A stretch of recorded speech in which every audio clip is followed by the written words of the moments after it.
All right. So there is Rolfson's problem.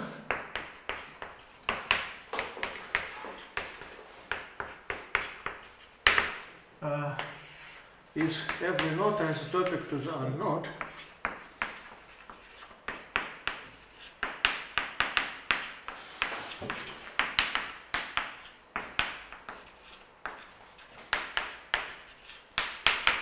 And I think I don't need to define any terms here now. Then there is theorem 0, which is not for today, but it provides a motivation for today, the main motivation, I would say. So the being sling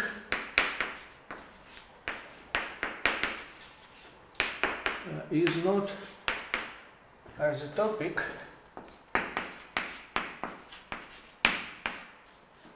to the unknot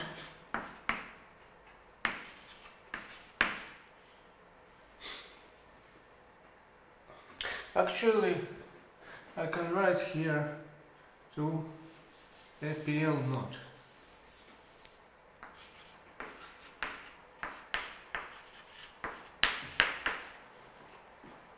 This is equivalent.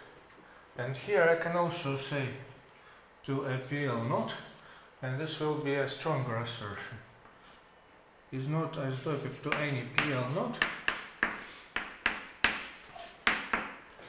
by any isotopy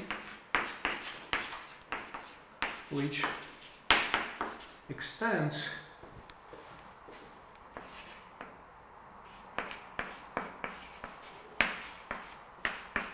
to a 2.5 Borgism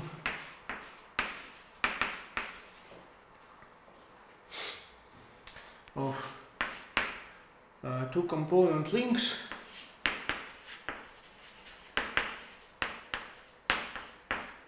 with linking number 1.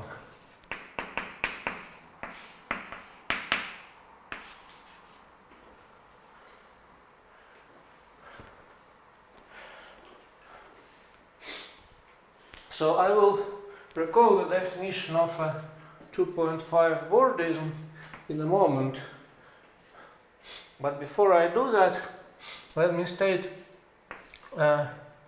theorems which are for today. So theorem 1. So I hope in some future talks I will prove theorem 0. And there is a text. If you want a text, I can send you the text containing the proof of theorem 0. Okay, theorem 1. So suppose let K union Q1 union Q2 be no.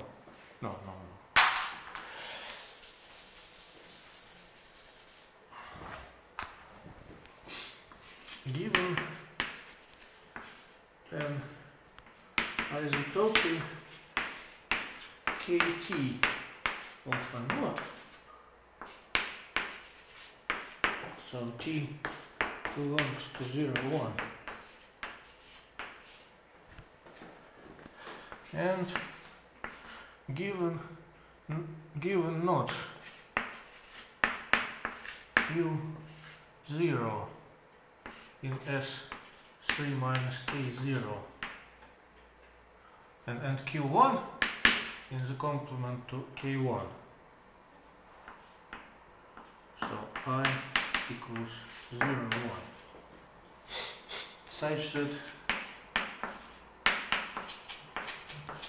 the linking number between Ki and Qi equals 1. Then KT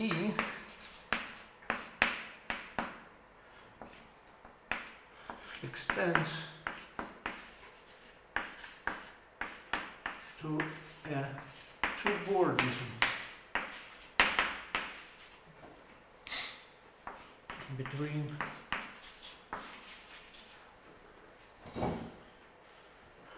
the links K0, Q0 and K1, Q1.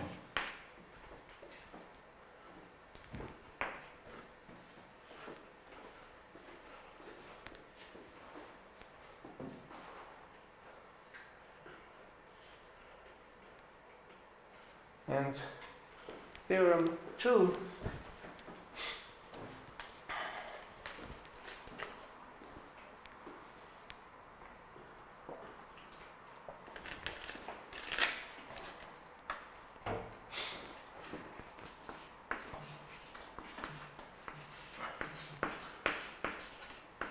Theorem 2 says simply that not every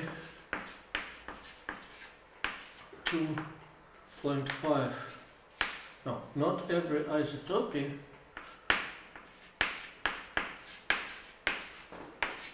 of F naught extends to a 2.5 boardism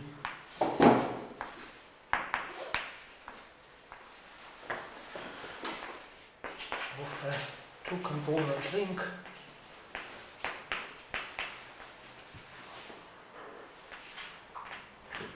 with linking number 1.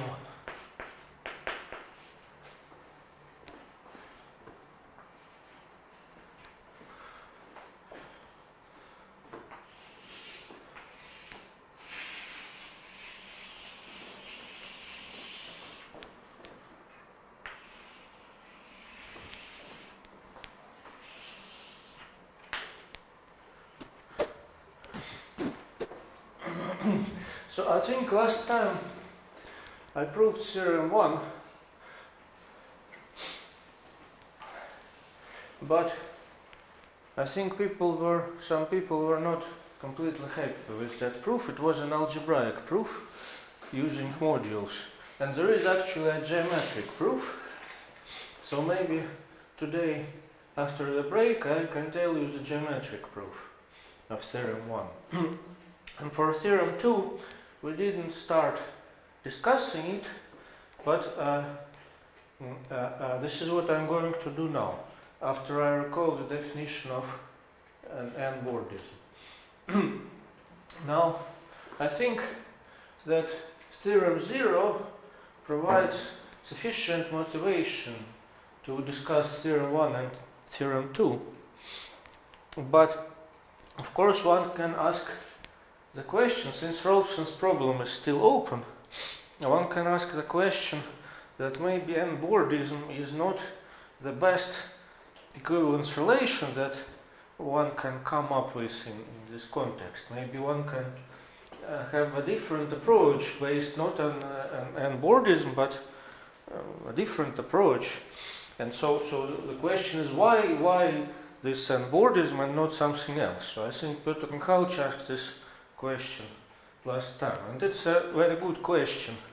So I'm hoping to discuss this question after the break also. And before the break, I hope to prove theorem 2. Okay? So now what is n-boardism? Well, let me define, maybe I should call it, I don't know, instantaneous or elementary. Instantaneous or elementary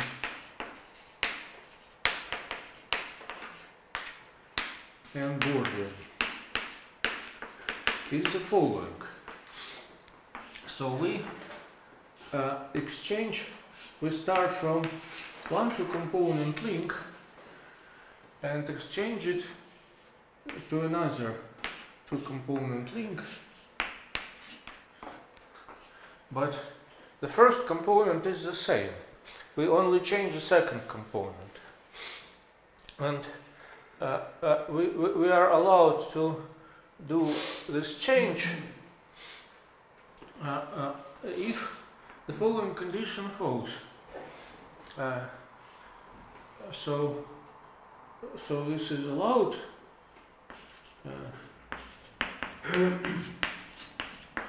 if the classes of Q and Q prime in the fundamental group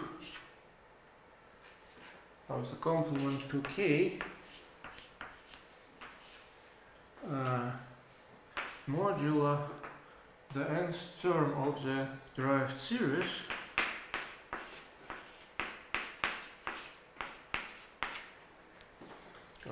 so if these two classes are equal, or equivalently geometrically, this means that the connected sum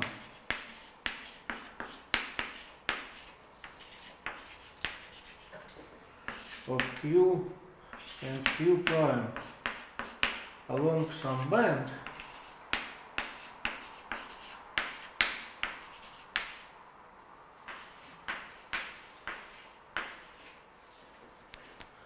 bounds a group of height n in the complement to K.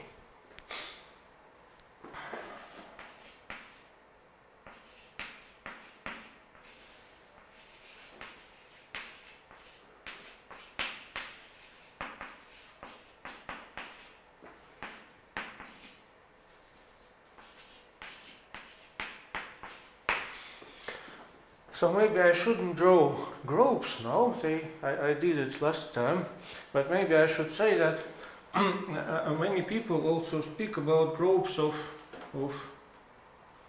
class n, I think, and groups of class n correspond to the lower central series.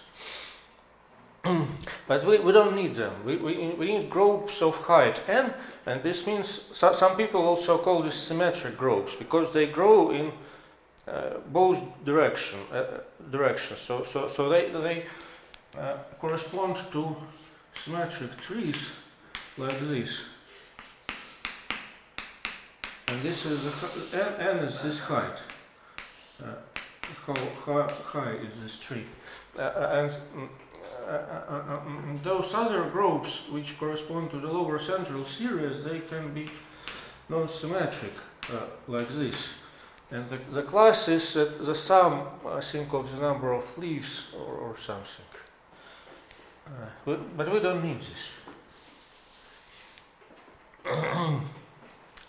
So why these are equivalent? Let me explain. So there is a remark that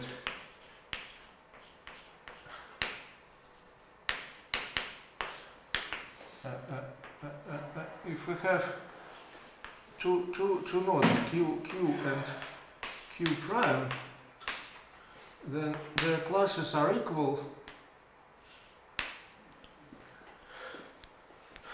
Sorry. So this is not quite right.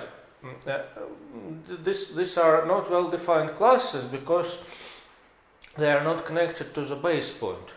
So this must be the same conjugacy classes in this quotient.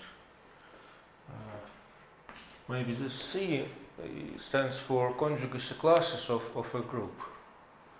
And then I can write here y1 of S3 minus K and then C, conjugacy classes. So they are equal as conjugacy classes. If and only if. So let me draw it in the form of a picture. So we have this Q and Q prime, and somewhere we also have our node K.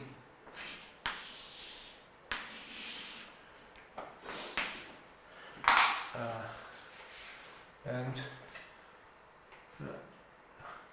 let me draw some strand like this, and then there is a loop. Yeah, so this is a path. This is a path P, and maybe Q starts here and Q prime starts here, just fixed on starting point. And then I can say that the loop Q P Q prime P in the opposite direction is freely null homotopic, or I can say that it is the trivial conjugacy class.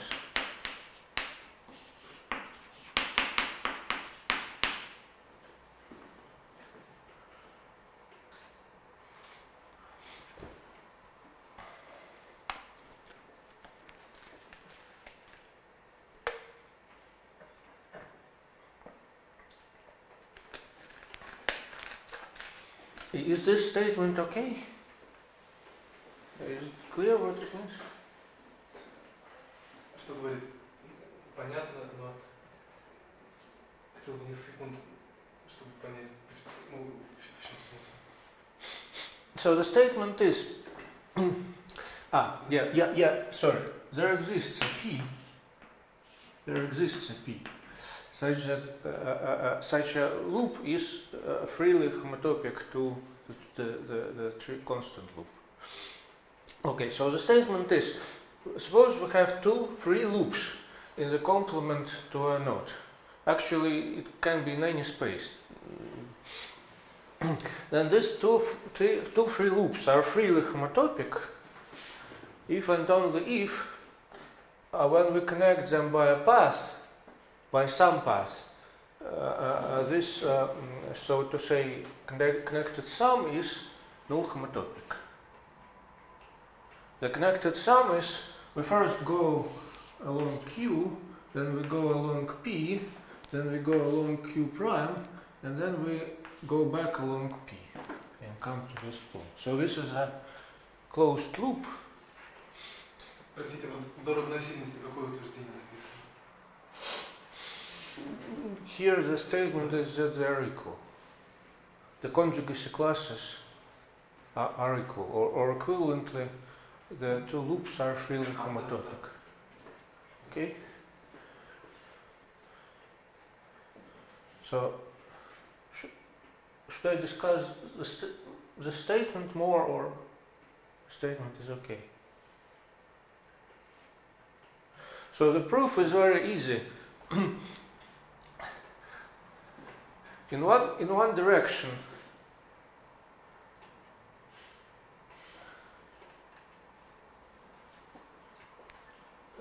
Если не понял, это утверждение петли сопряжены, когда существует сопряжение или как? Когда вы соедините путем так, что будет нуль гомотопно связанная сумма. Ну, надо доказывать, что петли сопряжены, когда и только тогда, когда можно диск натянуть на нечто. Ну, это сейчас будет доказываться.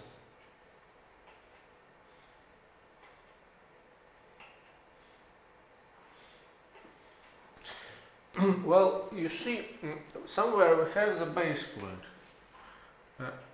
So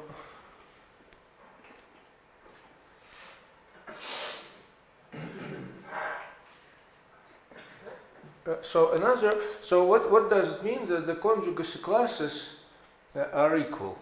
It means that we in fact have some tails here going to the base point.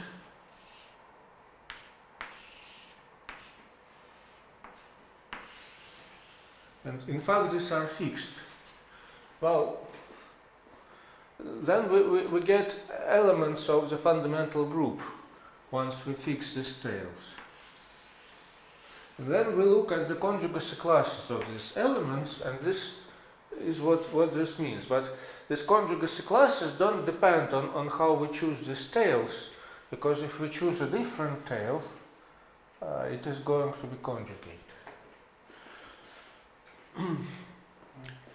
Okay? But now this says that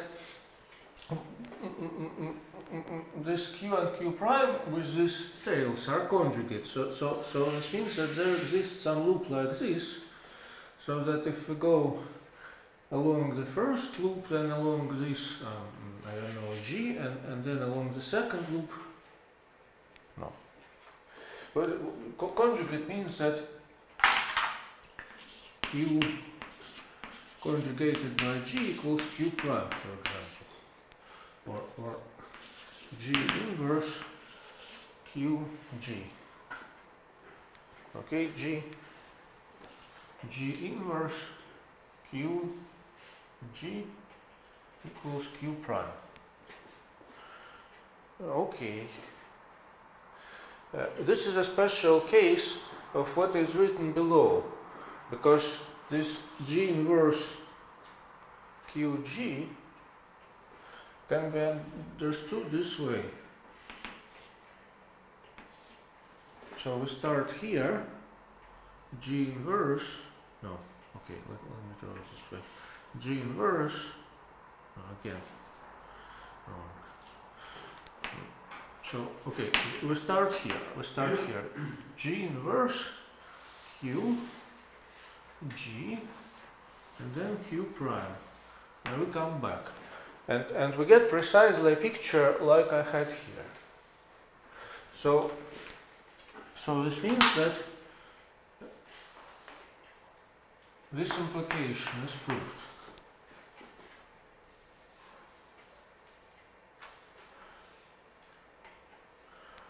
If we assume what is written in the top line, then it means that we have this, and when we have this, we have a picture just like we had for this. Okay.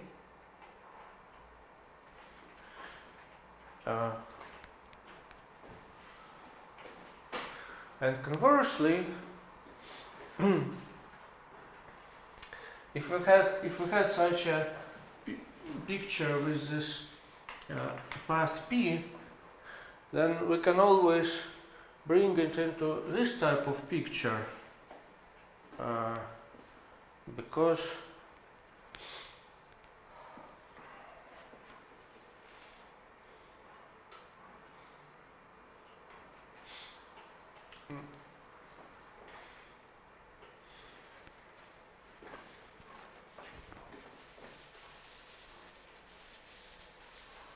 so we have to connect.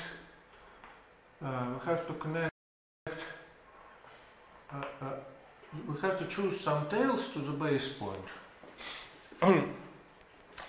and then if I start from the base point, go along the tail, then go along this loop, and then go back along the other tail. This will be precisely a loop G like was here. And it's actually the same picture as this one, just with this loop G.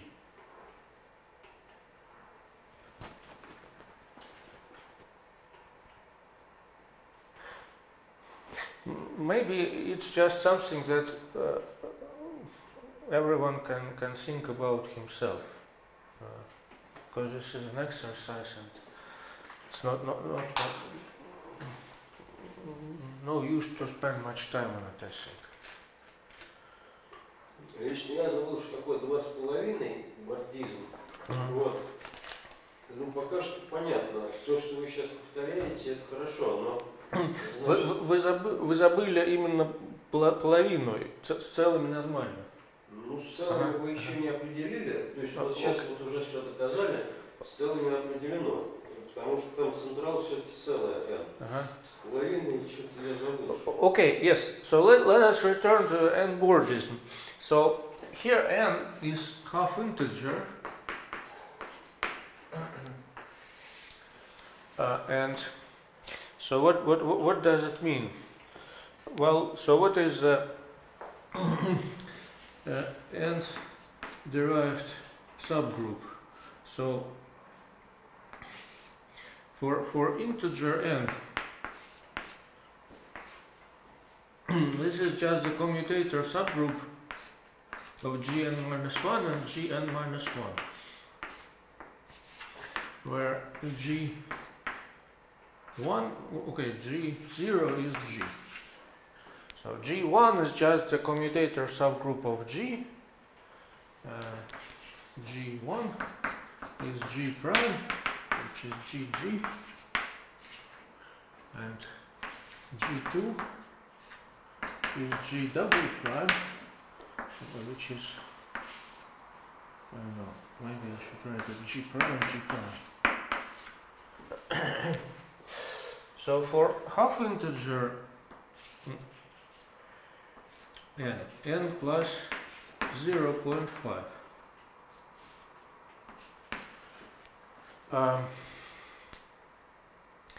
this is going to be the commutator subgroup of Gn minus 1 and Gn.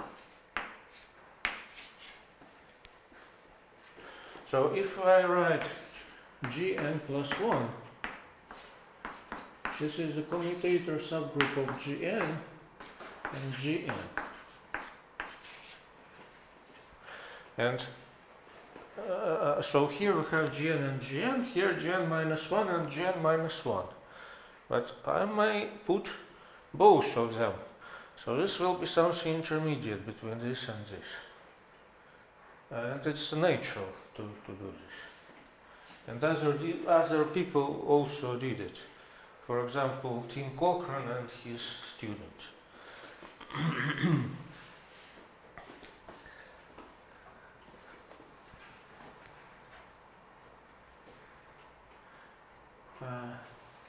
So to be more specific, so what is G?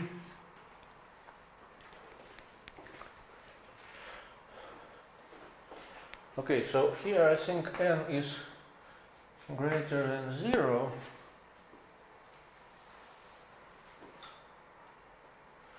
Greater or equal than 1, let me write. So this makes sense. So G 0.5 is the commutator subgroup. Oh, no, this doesn't make sense. G 1.5 is the commutator subgroup of G and G prime. And this is something well known.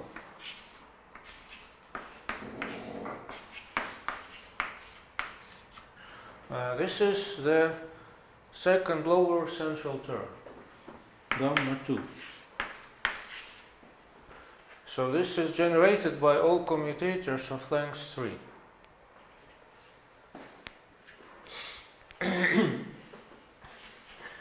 G 2.5 is G prime, comma G prime prime. So it lies between this G2 and G3, which is G double prime, G double prime. So such a subgroup.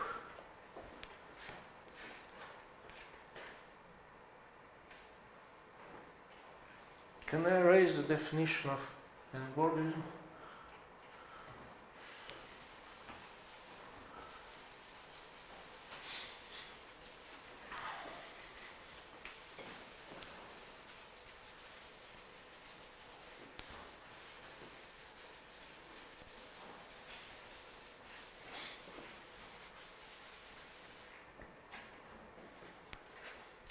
So, let me start with the following level. Okay, yes. So here I should say that we have theorem 1 and theorem 2. They are about isotopies, extending isotopies, but actually they reduce to some statements about which happen in R3 in a single time slice. So let me call this proposition 1 and proposition 2. Proposition 1 says that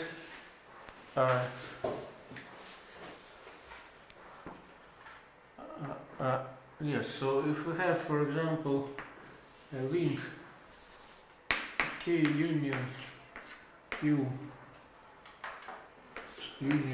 prime, so this is a link in S3.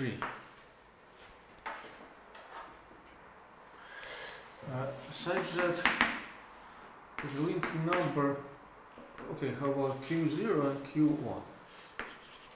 The linking number of K with each Qi equals 1. Then, sorry, so this was the definition of instantaneous n-bordism actually. I didn't define the n-bordism yet. But yes, this is what I can write here.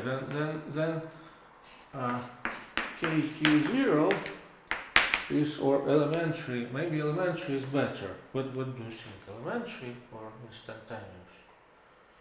Instantaneous что-то теория Дональдсона смахивает. Instantaneous моментальный. Okay, elementary is elementarily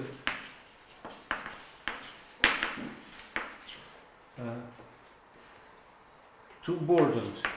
Как переводится элементарно? Элементарно. Elementarily two-bordered. Q to K, Q1.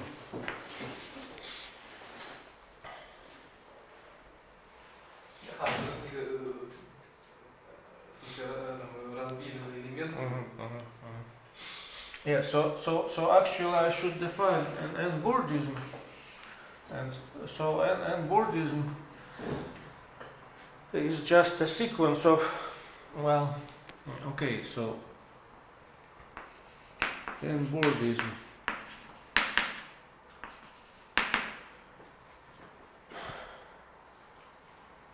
so let me draw it in the form of a picture. So we have a two-component link K0 Q0, and there is an isotopy on the first component, which can be called KT. So this is isotopy. And on the second component we have a sequence of link homotopies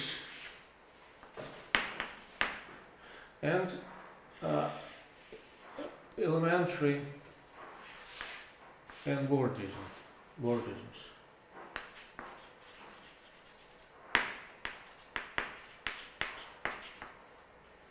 And then again link homotopy, and then again elementary n-bordism.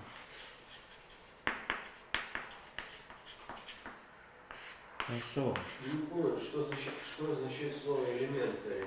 Элементарный. Нет, перевод я понимаю, смысл какой в этом слове, почему его нельзя стереть? No, n-bordism is something which connects Q0 and Q1. So this is n-bordism. And elementary n-bordism is something which happens just in S3. Ну ладно, хорошо. Okay? Просто вы уже определили, нет, вы сейчас определяете n-бordизм, а тогда централ определили. Нет, ну все понятно, ладно. Yes. So I first defined elementary n-bordism, and now I defined n-bordism. Okay?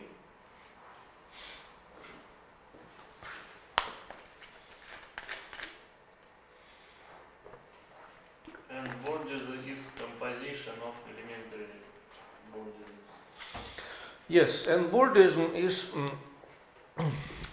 consists of a sequence of link homotopies and elementary n-bordisms, and also finitely many.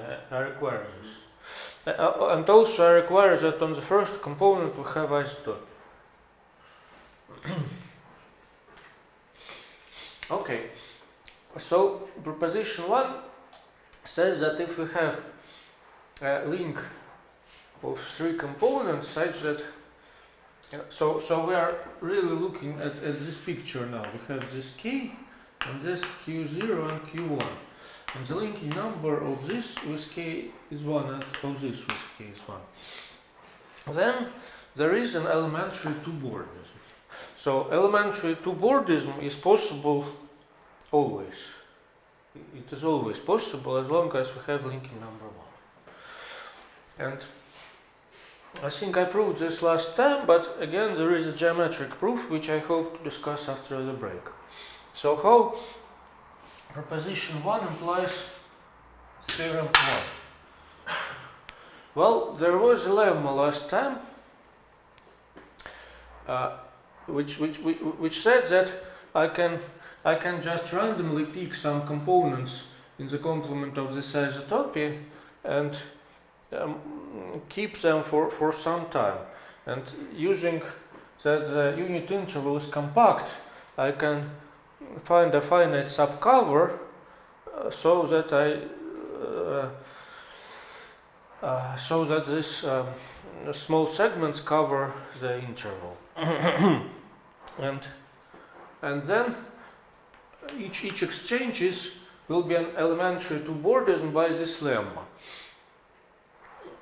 And also in the beginning we can have any exchange, and in the end we can have any exchange. So this node in the beginning can be any given node, and this node in the end can be any given node.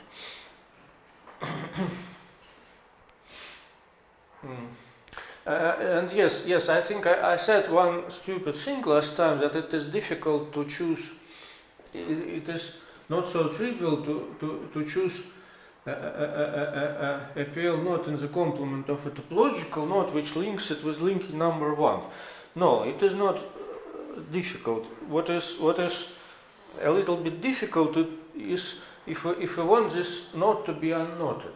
If we want it to be unknotted, then there is some work to be done. But if here we don't need it to be unknotted, so this is easy.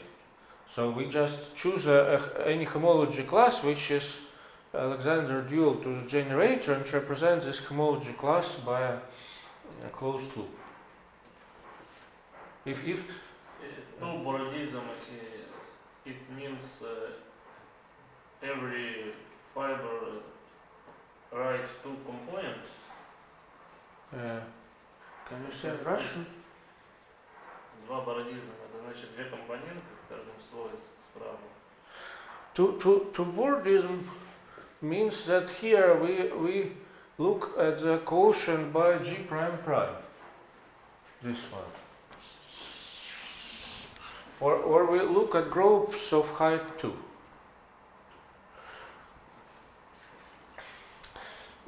Геометрически, что это значит? Yes, so geometrically. Забыл просто. Mm-hmm. Geometrically, this means the following.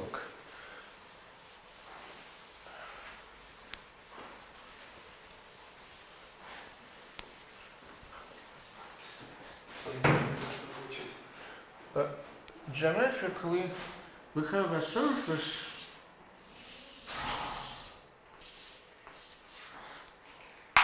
we choose a symplectic basis for this surface and we glue it up by surfaces. So this is a group of height 2.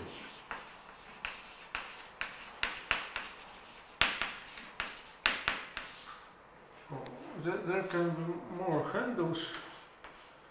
Also here there can be more handles, but then I have to draw an additional picture like that. So what does this? Yes. So before I discuss proposition 1 and proposition yes. So is everyone okay with this implication that proposition 1 implies theorem 1? So proposition 1 is that we have an elementary n-boardism, but at each moment of time we can always do an elementary two-boardism. And theorem 1 says that given anything in the beginning and anything in the end, they are related by a two-boardism. And the proof is that we just keep nodes and exchange them, and this will be a two-border by proposition 1. So there is such implication. Now what does proposition 1 say geometrically? It says geometrically that if we are given some wild knot, or so k can be wild, of course.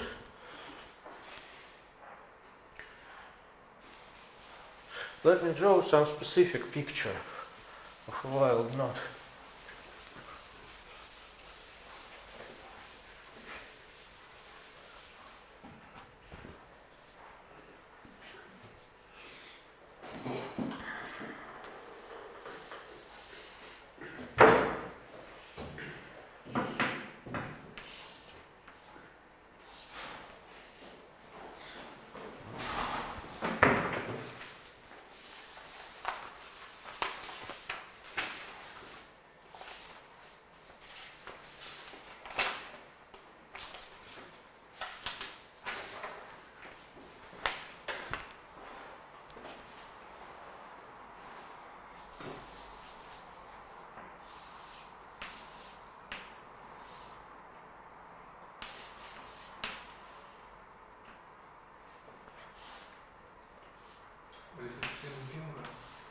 No, no.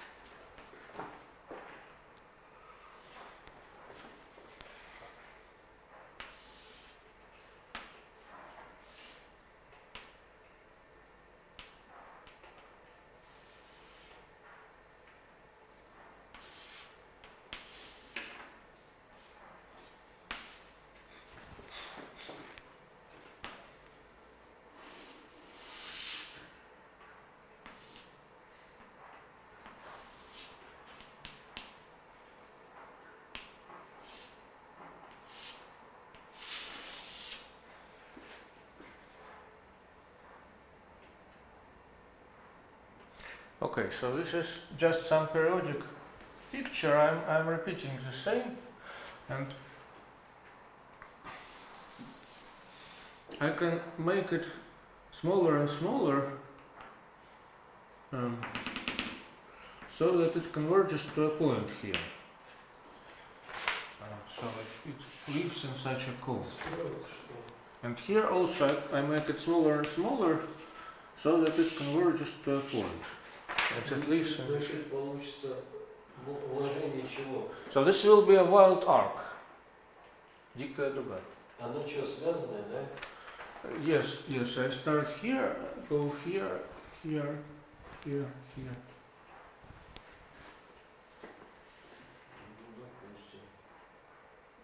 А вот этот левый потом зацепится, да, со временем?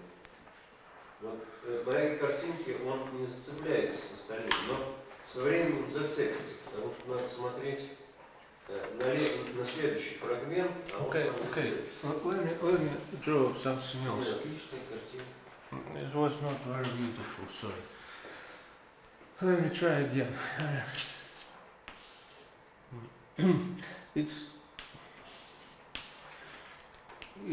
can be a random picture. I just need to draw it somehow.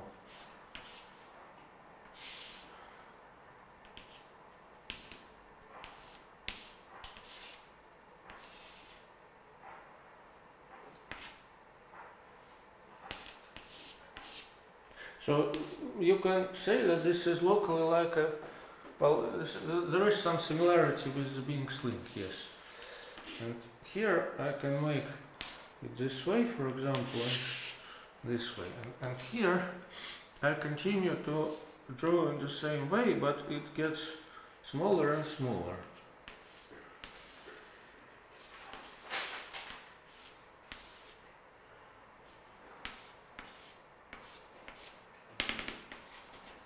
Okay, so how about this? So now I want to draw a similar picture here, but going in the other direction.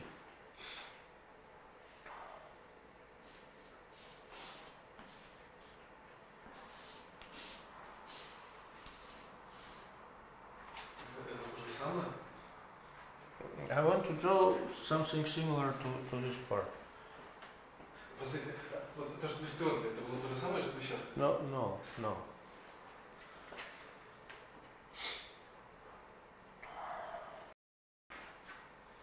How do I do this?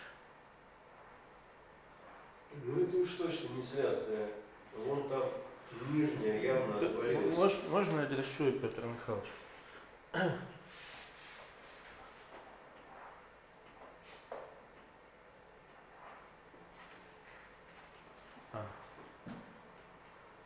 Okay, maybe this way. Yes.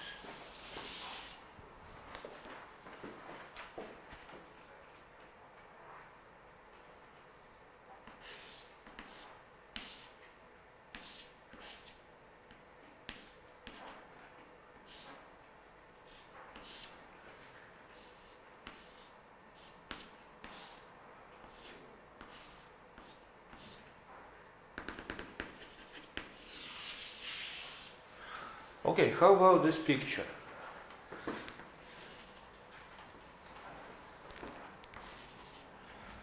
So this is a wild knot which has two wild points, here and here.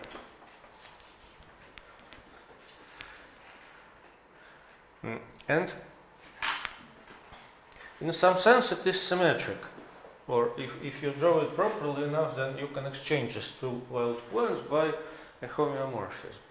But it has two meridians, this meridian and this meridian. So these are, this can be called Q0 and Q1, for example, Q1, and this is our key. Is our key. So the question is, how can you, what can you do about Q0 and Q1? It's quite clear that they are not homotopic. It's also clear that they are homologous. Yes, so they both have linking number 1 with K, so they must be homologous. So there is some surface which is bounded by Q1 and Q0 with some handles. It's not easy to draw, but you can imagine that there is some surface.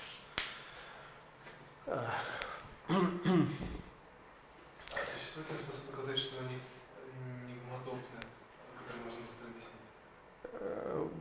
To prove that they are not homotopic, you just need to compute the fundamental group of the complement and write these two classes and prove that they are not equal. For example, by considering a representation to some symmetrical. Какое нарисовали не должно быть, потому что она обязательно туда, в точку вот должна дикую как-то обогнуть. Вот так вот прям нельзя. Okay, let me try to draw a more realistic surface.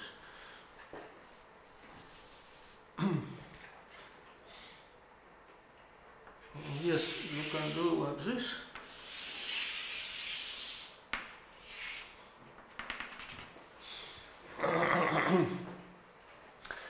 And here you can maybe let's continue a little bit more. Здесь посчитать просто коэффициент зацепления, туда ее вкатить. Так можно, конечно. No, I should draw like this. So here I can do like this. I can span this disk, but without three small disks.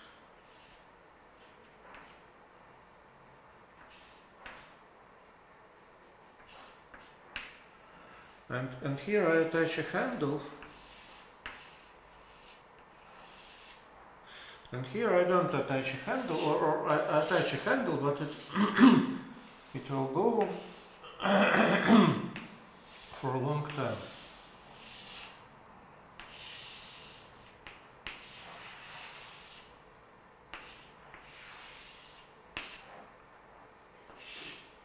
until it gets to this Q0. Okay, I did it. Ну, теперь реалистично. So now, yes, once you have such a surface, you can also choose some path on this surface.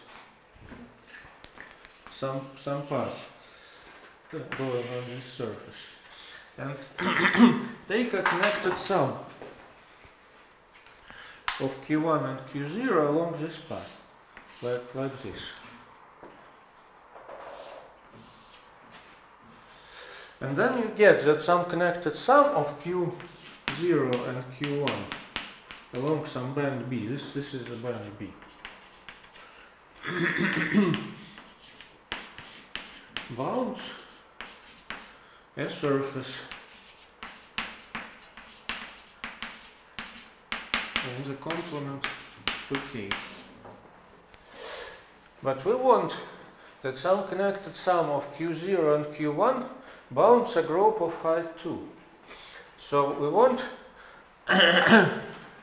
that for every handle here there are 2 cycles, and we want to glue each of the 2 cycles by a surface.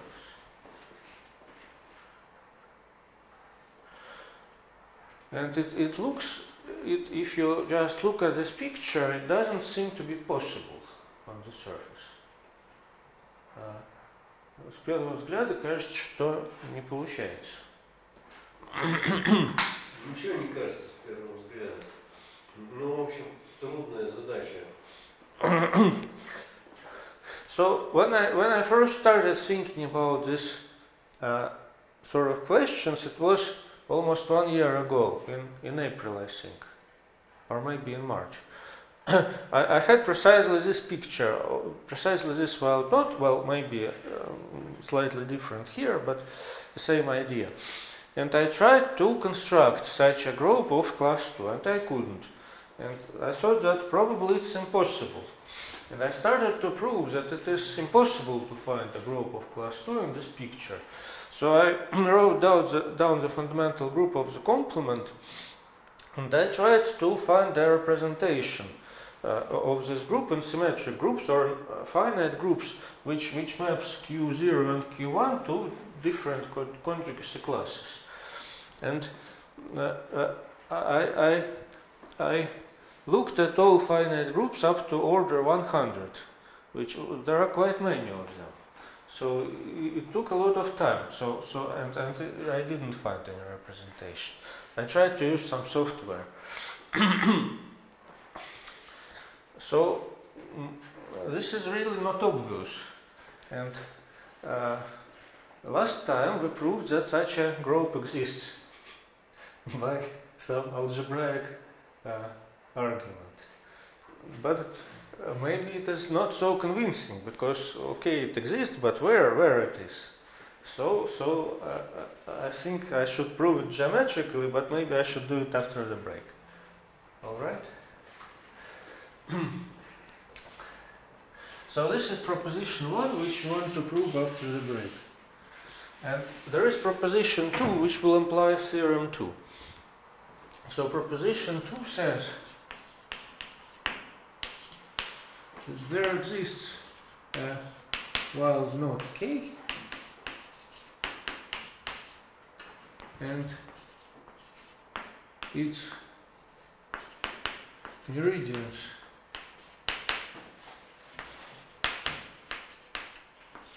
Q0 and Q1, so something just like here, a wild node and 2 meridians, such that Q0 is not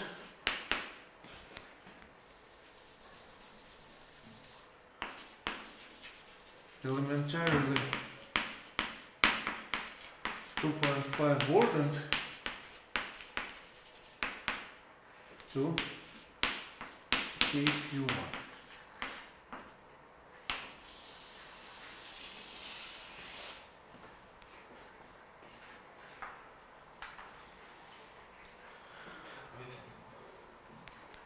если они не...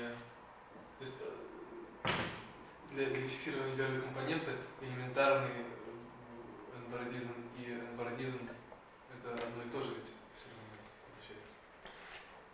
А, нет, прости, да, там еще первая компонента изменяется. Да? Нет, ну, действительно кажется, что из предложения 1 следует, что элементарность не обязательно, потому что вы доказываете, что любой двубардантин, но вы же будете доказывать элементарно двубардантин. Ну, а зачем вам нужно, зачем вам без слова элементарно? Просто чтобы красиво было или есть смысл? The elementary n-bordism is something which happens in S3, and n-bordism is something which happens in S3 cross I. Нет, ну понятно, нельзя ли вот заменить, нельзя ли исключить слово элементарный и не будут верны теоремы, да? So, theorem 1 and theorem 2 is about bordism. 2 bordism and 2.5 bordism. Proposition 1... Нельзя элементарно вписать теорему 1, теорему 2, нельзя, да? Proposition 1 and proposition 2 are about elementary 2 bordism and elementary 2.5 bordism. So, более сильно, чем если просто без элементов, да? So the main difference... Теорема 2 из предложения 2, что ли, следует? Yes. Так что в теореме 2 не нужно слово элементарный, то есть не нужно, можно вписать слово элементарный в теорему 2. Если она из предложения 2 следует. No. So here we have one wild knot, 1k. And here we have also one wild knot k. Here we have an isotopy from one wild knot to another one. And here we also have an isotopy from one to another. Но вы уже доказали, что вот такая не... там больше утверждается, что там, значит, здесь нет элементарного, а там вообще нет никакого. Ну, если вот вы здесь, вот эту из предложения 2, туда вставите в теорему 2, изотопия уже, по-моему, докажет теорему 2, или не докажет? Немножко не докажет, да? Потому что в предложении 2 может существовать не элементарный 2,5 бардизм. So how to deduce theorem 2 from proposition 2, yes? Is this your question? Нет, мне кажется, теорему 2 можно усилить, но... Можно. Okay, I can make theorem 2 stronger. There exists a self-isotopy from the unknot to itself, which does not extend to any 2.5 bordism. Is this better? Нет, не в этом смысле. Я вот что не понимаю. Мне вот, я понимаю, что элементарные, красивые, да, абордизм это более составной элементарный, но вы же доказали предложение 2, вы доказали, что есть вот такие линки, которые не элементарные. Ну, значит, вы доказали, что они в предложении 2 слово is not 2,5 бардизм. Слово элементарное можно стереть, потому что со словом элементарным просто более сильные утверждения. Но из предложения 2 без слова элементарного вроде следует теорема 2 или не следует. Ну, возьмем постоянную изотопию злака.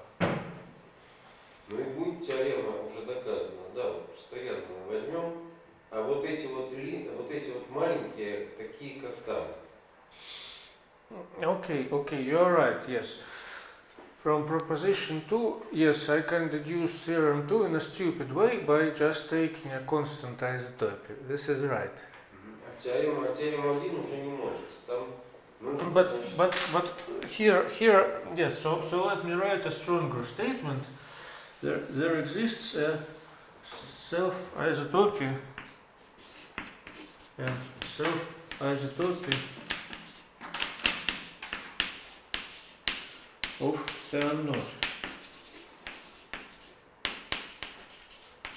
which does not extend.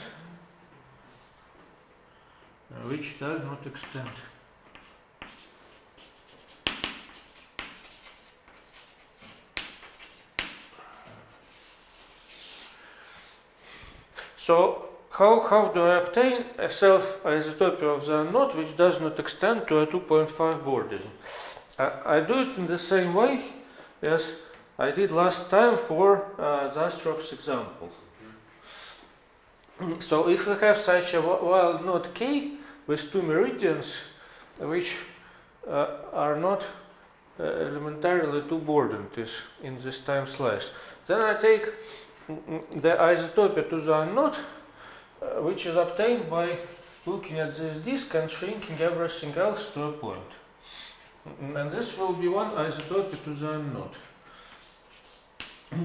And if I look at this disk and shrink everything else to a point, this will be another isotopy to the unknown.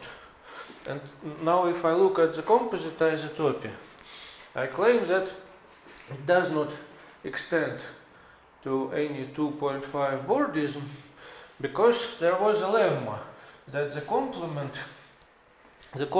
to this sort of isotopy, always the formation retracts onto the middle slice.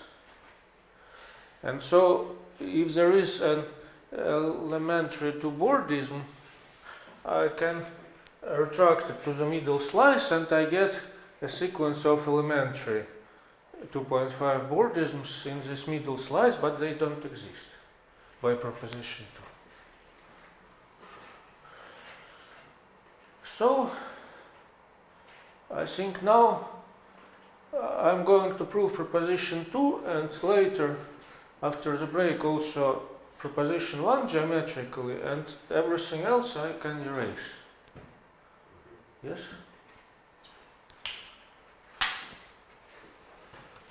Вот эти условия, которые вы здесь рисовали, они просто иллюстрировали, насколько сложно найти этот бобардизм или что-то еще? This specific wild node. So in proposition 2 I will have a different one. I tried to prove proposition 2 for this one because I liked it somehow. You see, this meridian is for such a long arc and this meridian is for such a long arc, and it is somehow symmetric. So it looks nice. But I found it to be difficult computationally to prove it for this specific wild node. So I will draw a different one, something which I tried to draw in the beginning. Yes. Maybe I should also say that I asked Andreas how. So in last May, so the proposition 1 was proved algebraically, but I didn't know how to prove it geometrically. And I asked Andreas if he has any idea how it can be proved geometrically for this wild node, for example. Well, he used a different wild node, and for a different wild node he gave a specific geometric construction of a group of class 2. It was a very long construction, so very difficult construction for just one. Но это замечание, кроме Андрея, никто не может оценить среди нас. Мы не знаем, как он сделал. Если он нас слушает, то только он может. А разве нет механического способа вот алгебраическое доказательство превратить в построение? Well, so actually the algebraic proof which I told you last time can be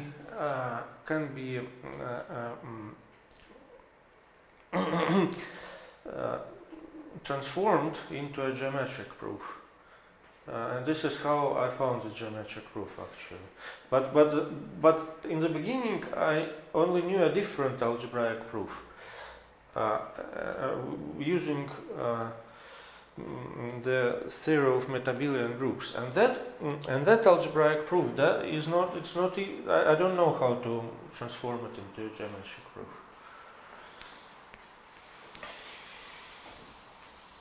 Сейчас параллельно на семинаре Гончара Сосуна Сасаки доказывает что-то параллельное, отсылаемое. Вот, и поэтому, значит, я думаю, что теперь, когда вы его по времени уже перегнали, я думаю, что он скоро кончится. Вторая часть пойдет не параллельно. И, наверное, во второй части будут более сложные, да, утверждения.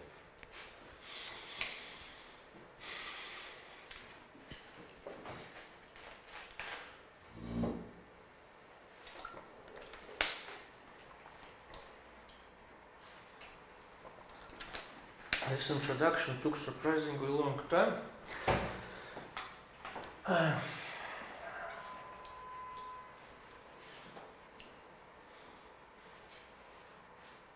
So, I don't know, maybe I should start with a geometric proof of proposition 1. This one is short.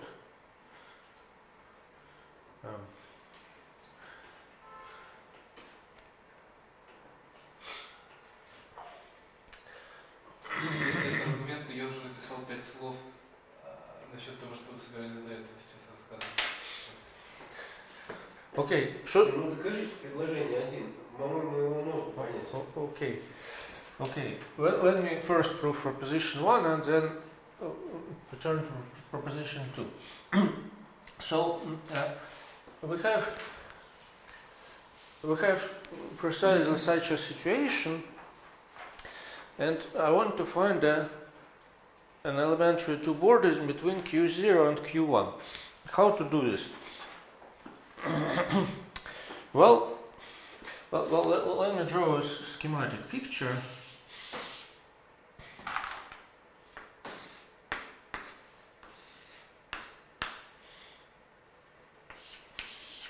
So first, so this is Q0 and Q1, and if I choose appropriate orientations, then they will compound a surface in the complement of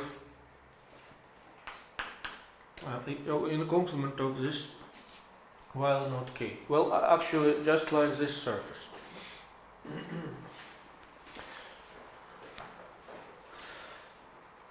So I think this is. It's clear that they represent the same homology class, so they bound a two chain. If you want a surface, a manifold, you can get rid of singularities of this two chain. Но почему у них конечное число выше будет? Там же дополнение к узлу что-то такое бесконечно порожденное. Yes, but homology is generated by finite cycles. So, if you look at simplicial homology, for example, then it is we have simplicial chains, and simplicial chains are direct sum of copies of Z. So we have every chain has only finitely many simplexes. Нет, но вы взяли произвольный узел, не такой, как вы нарисовали справа, произвольный. Вот в этом есть поверхность, а для произвольного там могут быть точки Диксти в каждой точке. Мы не можем даже нарисовать его. Okay, but we can, in any case, we can look at the complement. So this is a three-manifold, open three-manifold. Это Z, да, всегда? Yes, and it has its one-dimensional cohomology is Z. So it has a map into S1, which realizes this one-dimensional cohomology class. And I can arrange that this map sends Q0 and Q1 into some fixed point and behaves nicely in the neighborhood of Q0 and Q1. So there is a solid torus which goes. Ну нет, это образующее должно быть. Один раз должно намотаться на окружность. Q0.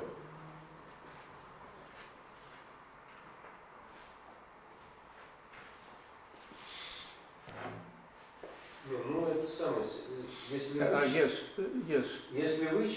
вычесть из Q1 Q0, тогда, наверное, все пройдет.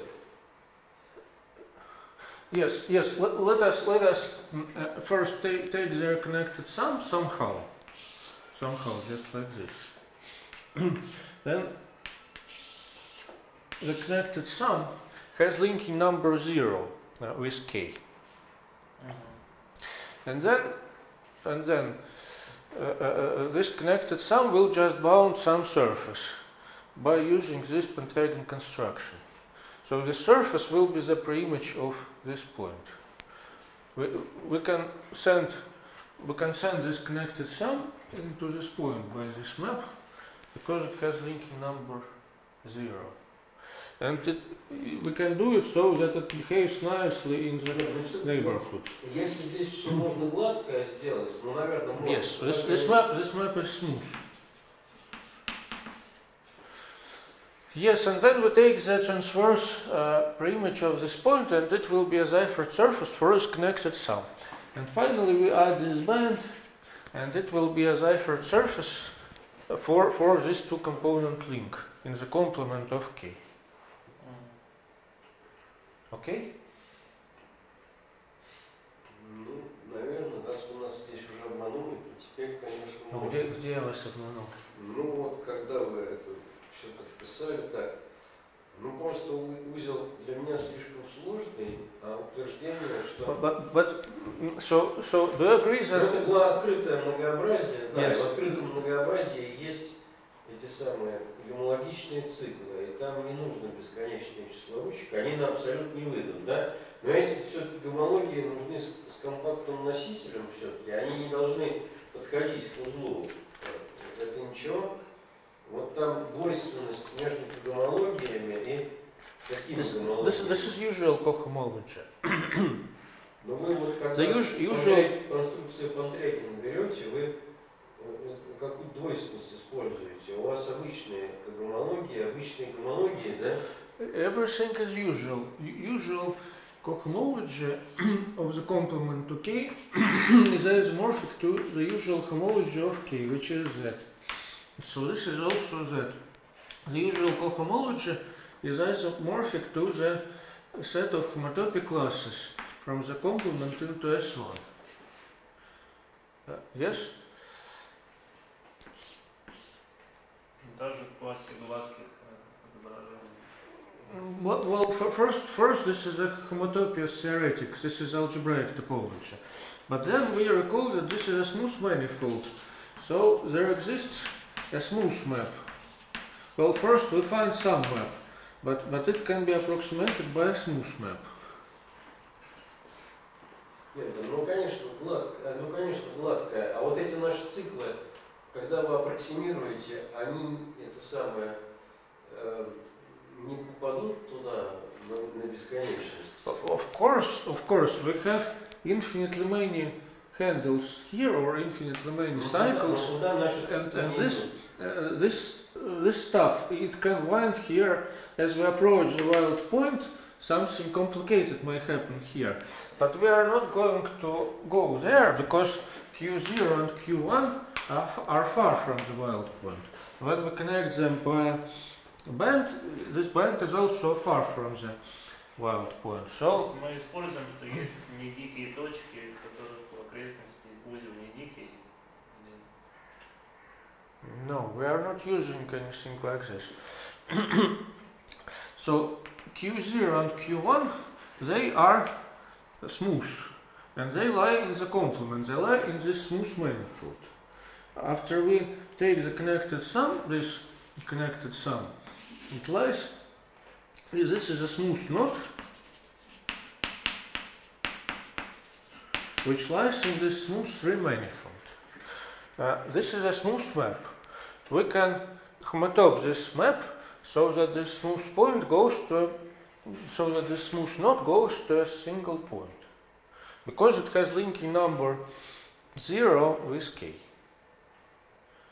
This cohomology class vanishes on this knot. So this map F, it sends its restriction to its connected sum has degree 0. But if it has degree 0, then you can homotop it to the constant map. And this homotopy of this connected sum extends to a homotopy of the map F. And you can make it a smooth homotopy. So then you get a smooth map F, which sends this smooth knot into a point, and also it sends a neighborhood of this smooth knot nicely, like this. Все правдоподобно, но все-таки может так случиться, что вот эти h1 от s3 минус kz, и такая гомотопия обязательно будет, ну вот когда мы берем эти два U0 U1 в s3 минус k, пытаемся, значит, ну даже цикл берем, пытаемся сделать гомотопию в точку. Но может так случиться, что такая гомотопия на этом открытом многообразии выглядит не так, как мы хотим. Она разве должна быть, разве компактная поверхность будет, если я какую-то гомотопию построю, она не вылетит туда, в бесконечность? This knot is compact, Да. and it is the map on this knot is homotopic to the constant map. Then I extend this homotopia to S3 minus k. This extension has finite support. This extension has finite compact support. So I will modify the original map only in a compact set. То есть вопрос, ну, если k гладкий, то мы можем вместо S3 без k записать S3 без трубки вокруг k, да? А вот здесь мы типа так записать не можем, это не проблема. Не проблема. We need a tube around this knot. We don't need a tube around k, because we want the Seifert surface to attach nicely to this knot, and this is why we need the tube around this knot. But we don't need a tube around k. Absolutely no.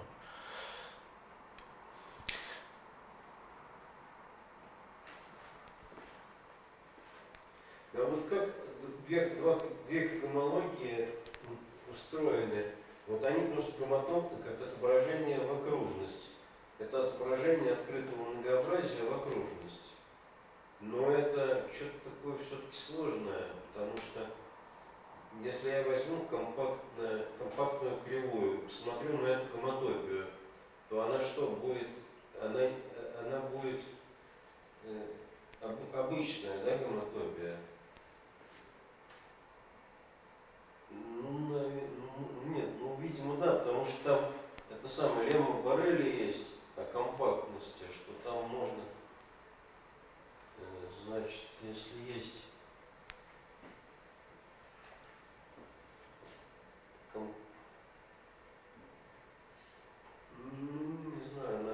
не знаю, наверное, можно типа на собственное.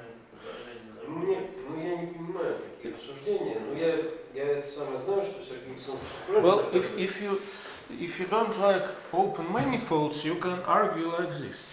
So Q0 and Q1 are homologous in this open manifold. So you can look at the chain, which... Ну вот эта гомология, она разная бывает. Это обычная гомология. This is simplicial chain, yes. So then it has singularities. Нет, если симплициальная гомология, то, конечно, ее можно на окружности смоделировать в точку. Вот. Но почему там симплициальная? Вы коэффициент зацепления используете? Меня как-то это не убеждает. Because the class of Q0 equals the class of Q1 in H1 of S3 minus K. This is usual homology of this manifold. So these two cycles cobound a chain. So you can... S3 минус K состоит из бесконечного числа симплексов. Это не клеточная гомология, это какие-то гомологии сингулярные, да? No. This is cellular homology or simplicial homology. Cellular может не получиться, потому что там слишком сложная S3. You can triangulate any manifold, even if it is non-compact. Ну да, некомпактное можно триангулировать, да. So you can consider simplicial chains. Но она будет бесконечная. No, this is usual homology, and chains in usual homology are finite. Ну, там вот когомологии обычные, а гомологии как стали обычные? Q0 равно Q1 в обычных гомологиях. Вы пользуетесь тем, что когомологии обычные, и если я, значит, степень отображения единица, ну хорошо, но если я возьму цикл степень отображения единицы, возьму другой, степень отображения единицы, почему они будут в обычных гомологиях гомологию давать? Ну, степень отображения единицы. Which degree? Какая степень? Нет, ну вот на связанной сумме Q0 и Q1 степень отображения 0 в окружности. Да. Почему тогда есть в обычных гомологиях симплекциальная цепь? В обычных. Но вот из того, что степень отображения 0, нужно доказать... Petr Mikhailович, these are two different arguments, unrelated. Which are you discussing now? Нет, ну я повторяю, что я не понимаю в вашем рассуждении. В каком из них? Тут два рассуждения не связаны друг с другом. Ну вот я их тоже не могу связать. Но их не надо связывать. Нет, Сергей Александрович, подождите. Вот вы сказали, что вы взяли Q1 решетку Q0. И вы сказали, что этот цикл имеет степень отображения в окружности 0. Я с этим согласился. Теперь вы сказали, что Q1 решетка Q0 ограничивает поверхность. И вот вы ее нарисовали, там поверхность с ручками. Ну вы так сказали. Я спрашиваю, почему? Можете объяснить? Because in this argument, this surface is a preimage of this point. Ну, прообраз этой точки – это, значит, такая штука, которая на бесконечность туда уходит, потому что… Ну, это собственное отображение. Да, и оно это самое любое, и там оно не компактно, прообраз этой точки не компактен, там так нельзя рассуждать. This is a problem, I agree. This is a problem, but it shouldn't be… Как раз потому, что трубку нельзя нарисовать, да? Ну, да, вот, нет, просто я не умею с этими штуками работать, я поэтому хочу научиться. Я не хочу, так сказать, тут ничего лишнего говорить, но пока что просто хочется научиться, да. Но это самое, как-то все-таки тут есть что-то такое. Well, yes, you are right. There is some problem here. It is probably I don't see how to solve it now, but I think that I forgot just. But let us look at a different argument. Yes, I agree that there is some I forgot how to solve this problem, but there is a different argument. We just look at the usual homology. These two knots bound a simplicial chain. Then we remove the singularities of this simplicial chain. So the singularities, it can be done explicitly. The singularities can be of this type, where two sheets intersect transversely. We can make it like this. Нет, ну, это да. So, а почему эти два узла, вот, которые я взял, не равны H1? because they have the same linking number with k. Нет, ну вот это я как раз не очень понимаю. Если есть, да, ну из того, что коэффициент зацепления равен нулю, то есть из-за того, что вот там, ну, рассуждение, оно уже тоже это самое, в этом месте осложнилось. Ну вот почему Q0 и Q1 одинаковые классы гомологии? Чем надо пользоваться? This is the definition of the linking number. What? How do you define linking Если number? коэффициент зацепления одинаковый, то классы одинаковые.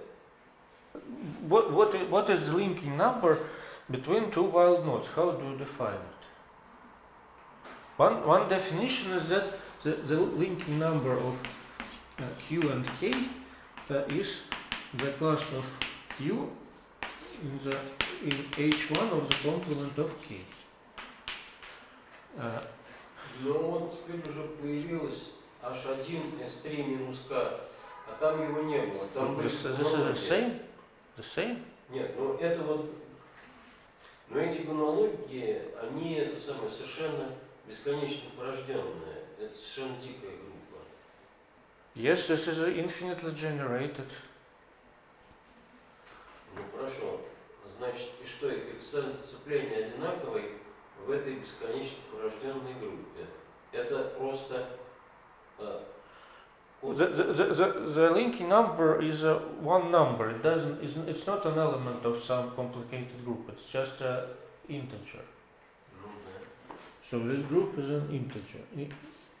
Z. Группа гомологии бесконечно порождена. The chain group is infinitely generated, but the homology group is Z. Почему группа гомологии здесь Z? By the Alexander duality. Ну она будет... Это H1 будет двойственно чему? H1 от K, да? Yes. Which is also Z. Ну да, теперь понятно. Ну, с двойственностью Сандера понятно, да, значит, H1 от K никто не отменял, независимо от того, дикий он или нет. Тогда группа гомологии действительно Z, и тогда коэффициент сцепления это то, что... Ну, теперь понятно, да. This is Czech homology, yes, and this is standard homology, but it works.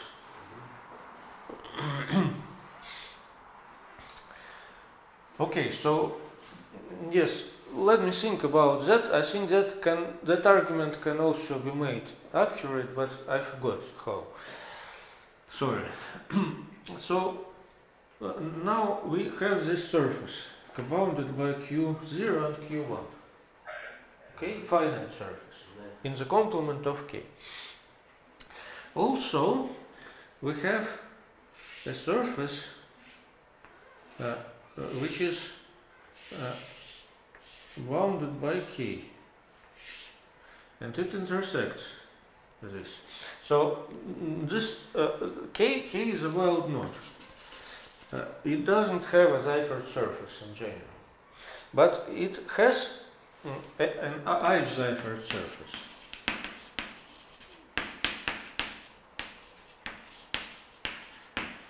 So the H-Seifert surface is definitely defined by this construction.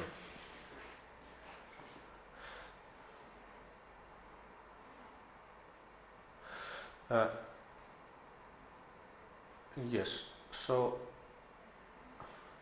Ну, в общем, можно с бесконечным числом ручек эти поверхности, да?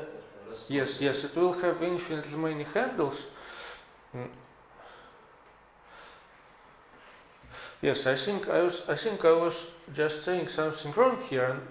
Now we really need to consider this map.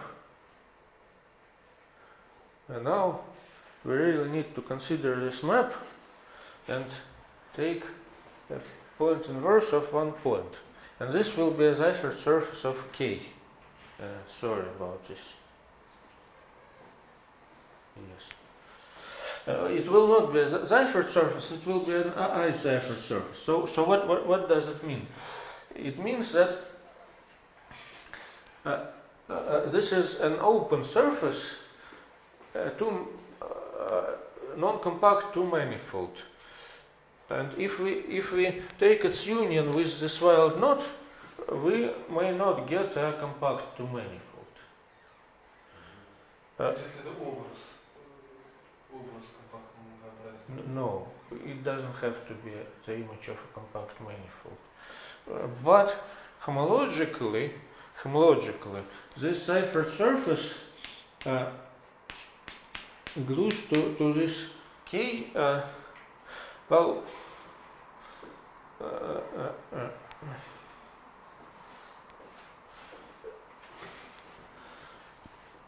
so I think it has to be said like this.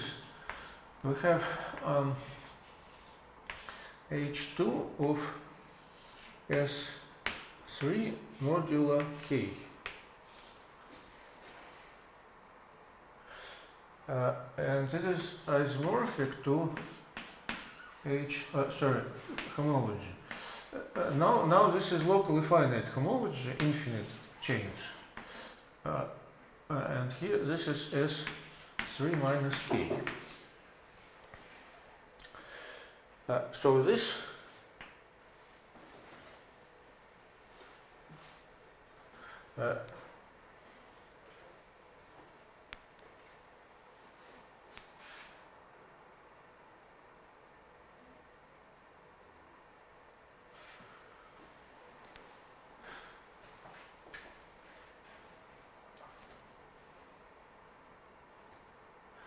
well, anyhow,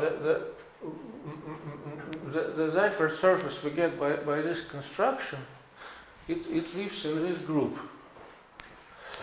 And this group is isomorphic to this. This is usual, this is simplicial homology, or cellular, it just has infinite chains. And this is standard homology, relative standard homology. And there is a boundary homomorphism to H1 of K. Both of these are Z. And this is an isomorphism. And H Seifert surface means that, so this infinite surface, it lives in this group. If we go here and go here, then we should get the generator. This is the definition of an H Seifert surface. Что такое бесконечная цепь?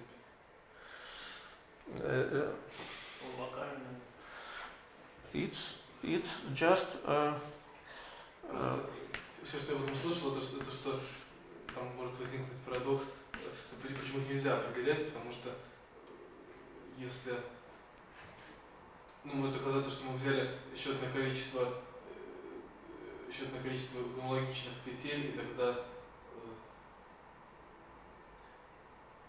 допустим, если одну из них убрать, то получится то же самое, то есть она равна нулю, та, которую выбрали. This may be something about singular homology. Да, а здесь... So in singular homology they consider locally finite. They write locally finite, and I think this should probably solve your problem. But I consider just simplicial. And simplicial chains of an open manifold is the chains, the usual chains, is the direct sum of copies of Z for each simplex in M. And here we take the direct product of copies of Z over each simplex. So you know the difference between these two abelian groups. And then we have the boundary homomorphism on this product, and we get the homology. And there are no problems here. And this infinite surface lives in this group. Now, what is this thin rod group is a long story, so maybe I should not. It is something which satisfies the axioms. It is a homology theory which satisfies the axioms and also some additional good axioms. I mean Allenberg's thin rod axioms. So in particular there is this boundary homomorphism, and there is this isomorphism also. So this is the definition of an H Seifert surface. Что потребуется от этой поверхности? The requirement is that it is glued to this knot correctly in the homological sense. It is glued not correctly in the geometric sense. This doesn't have to be a manifold with boundary. The union, it doesn't have to be a manifold with boundary. But homologically, it is approaching in the right way. And accurately, this means that when we take the image of this class here, we get the generator. If we go like this. Не будет ли это равносильно тому, что есть отображение из многообразия с краем, которое не инъективно на границе. No, I don't think you can get a map from a manifold with boundary, because you are going to get infinitely many handles here which converge to this node. And a surface with boundary cannot have infinitely many handles. And yes. Okay, can I continue? Ну, я уже забыл, что вы доказываете. У вас тут столько было ручек, что я... I'm proving proposition 1, that we always have an elementary two-boardism. Between this Q0 and Q1, we want to construct a group of height 2. We have a surface. We also have another open surface which is bounded by K. Okay, maybe this is, let's call this F, and this can be called S. Then we have the intersection of F and S. Now S is compact, so this intersection can be assumed to be transversal. This happens inside some compact part of this surface F. So this intersection is some number of curves.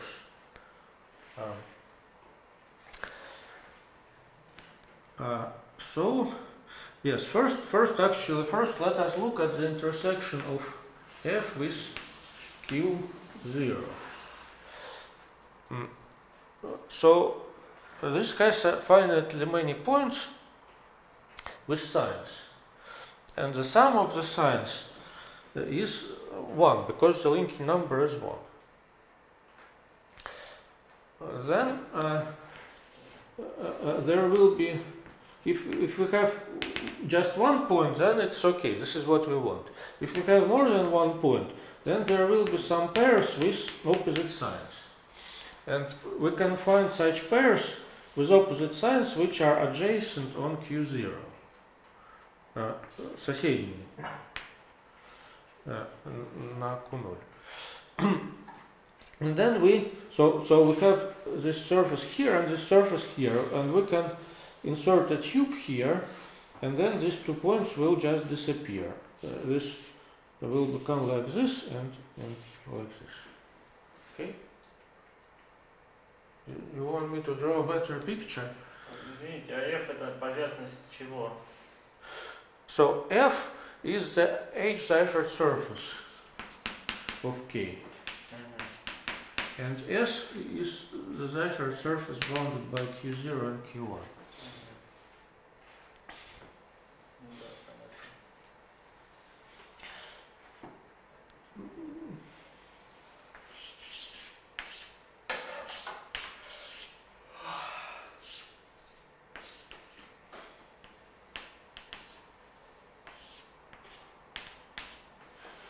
So we have this picture with 1 plus and 1 minus. We can attach a handle here and make a surgery along this handle. Then we get a tube, and we don't have these 2 discs. So there are no intersections, and these 2 points are cancelled. So we can assume that there is just one intersection point with Q0. And similarly, just one intersection point with Q1.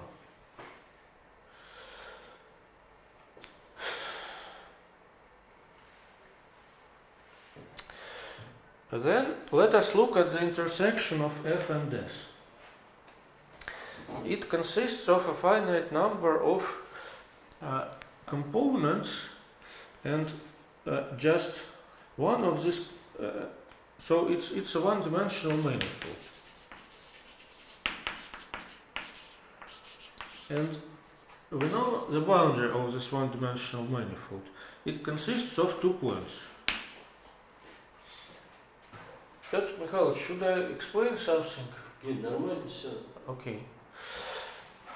This one-dimensional manifold has a boundary consisting of 2 points. So it means that it contains a component which is an arc. with these two endpoints. And also it contains some number of closed components. So I want to remove these closed components, but there are closed components of two types.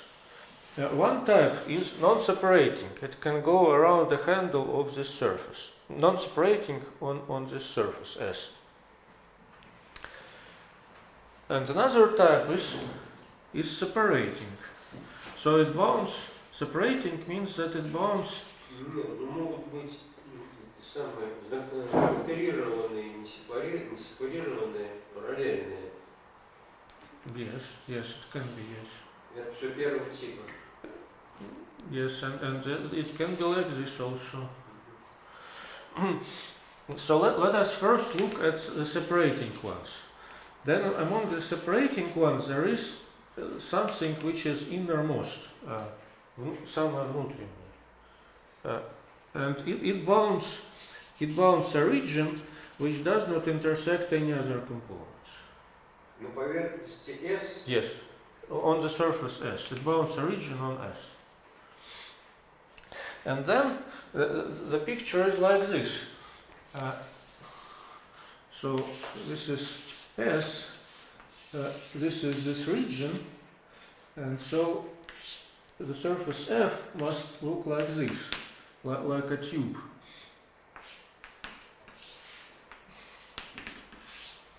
But then I just cut the surface F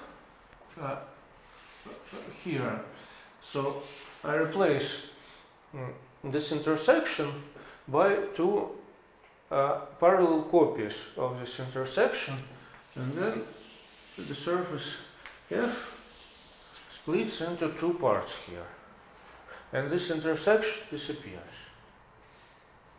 Okay? So in this way I remove the innermost circle, but then I can remove the other circles by induction. And in this way there will be no separating circles. So we only have non-separating circles now. And for the non-separating circles, I simply connect them to this arc along some path. So I start from one which I can connect, and then I can also connect, well, in this picture I can do like this, for example. And they are connected to each other, so I just get one arc instead of all these circles. And so the intersection between F and S will be just one arc, maybe a very long arc, but just one arc. Мы могли и второго типа тоже соединить. Зачем вы их выкидывали? Ну, в принципе, пожалуй, да, могли. Ну и что будет связано? Ничего теперь. Да, но эти отрезки, когда вы соединяете это на поверхности, это не на пересечении двух поверхностей. Вы хотите, чтобы на пересечении. This is the intersection, because when I'm connecting, I'm also modifying the surface F by tube. By tube. Ну, Yes. хорошо. So the intersection of the two surfaces will be just an arc with one endpoint. С ориентацией все там получается. Надо с нужной стороны подойти. Yes, yes, you are right. We should connect with correct orientation. Yes. Можно было все петли одинаково убрать, да? Ну, как разделяющие. Если я правильно понял. Да, ну да, я думаю, разделяющие тоже можно таким образом. Ну и что теперь, если отрезок получится, то что, все что ли? Yes, this is all. Because if we get just one segment, one arc with one endpoint on Q0 and another endpoint on Q1, then we make the following, we take the connected sum of Q0 and Q1 along this arc, like this.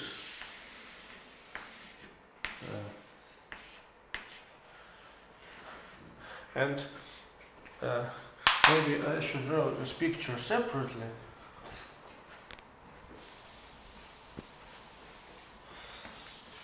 So we have this Q0, Q1, and this surface S, and it intersects the surface F in one arc. So there is this surface, something like this. It continues, the surface continues, of course.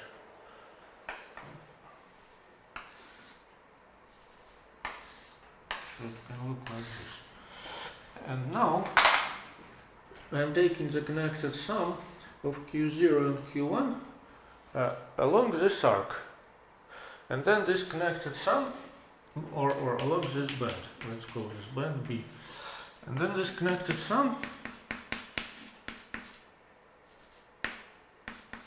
is disjoint from this Seifert surface, the H Seifert surface F.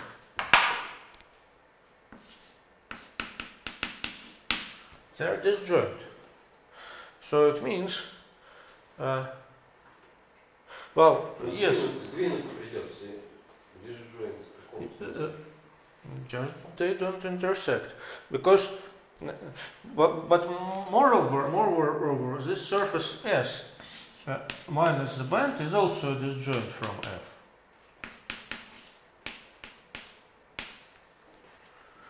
Yes, the intersection of F and S was this arc, and we took the band to be a neighborhood of this arc.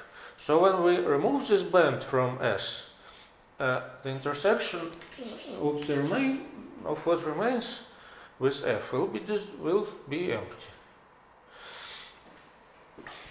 So it means that this connected sum bounds a surface, namely this surface S minus B, in the complement to F. So it means that our not Q0 connected sum with Q1 and K, they bound disjoint surfaces. It's a boundary link. Мы соединили связанную сумму так, что вот эта H поверхность не пересекается. Больше ничего пока не сделали. Это то, что нужно? Yes, this is all. This is all. So we want to find a connected sum which will bound group of height 2. And so this is the surface of this group. This S minus B, this S minus the band is the surface of this group. It may have some handles. How do I attach another surfaces to these handles along cycles? Well, I can do this because this S minus B is disjoint from F. It means that if I take every cycle on this S minus B, this cycle also lies in the complement to F. And so this cycle will have zero linking number with K. Because K bounds F, and this cycle is disjoint from F. So it has zero linking number with K, but then it bounds the surface in the complement to K. So we can glue these surfaces to a basis of homology, and we obtain a group of height 2. It is not embedded. This group is not embedded, because these surfaces, they can intersect. But I didn't claim that it is embedded. It is a map of a group. Но вот эти вот отростки второго уровня уже F могут неизбежно пересекать. Yes, they will intersect F, but they will not intersect K. And this is what we need. We need this group to be in the complement of K. Or algebraically, we need this. We need Q0 and Q1 to be conjugate modulo G prime prime, where G is a fundamental group of the complement to K. 0.1 of S3 minus K prime prime. And indeed, this connected sum, it bounds this surface, and then so it becomes a product of commutators of such loops. And every such loop again bounds a surface in the complement of K. So again it is a product of commutators of loops which still live in the complement to K. А здесь такое явно нельзя сделать, да? It's possible, but it will take some time.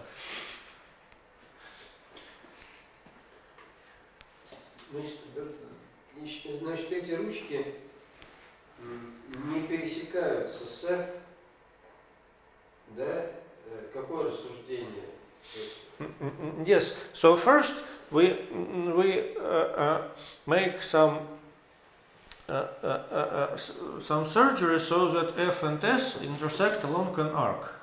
Это я понял. Then we take the connected sum along this arc. So the neighborhood of this arc will be a band. And we take the band connected sum along this band. И с F не пересекается, да?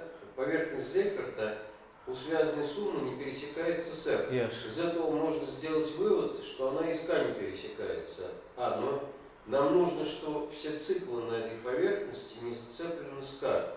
Почему? Возьмем цикл на поверхности.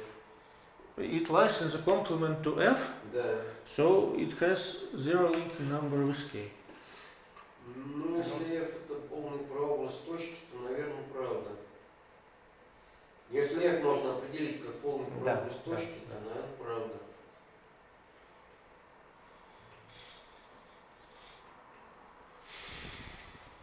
А вот эти ручки у F, они маленькие или они вообще большие, и ничего про них не можем сказать? The handles of F, they can be big and they can be small, and small handles can converge to K. Ну, то есть геометрически она, по крайней мере, не выглядит так, что вот эти ручки, которые подходят к K, они еще и большие, они маленькие, да, становятся. То есть она геометрически выглядит как конечная фильтрация есть с хорошими поверхностями, а эти на бесконечности приклеиваются ручки маленькие, да, это правильное представление. Ну просто если я возьму прообраз точки, то там может что-то более сложное получиться, но видимо, что там можно упростить, что ли. This is a good question. Yes, strictly speaking, I think these handles, big handles also can converge to K. Yes, why not? Могут быть большие ручки. Why not?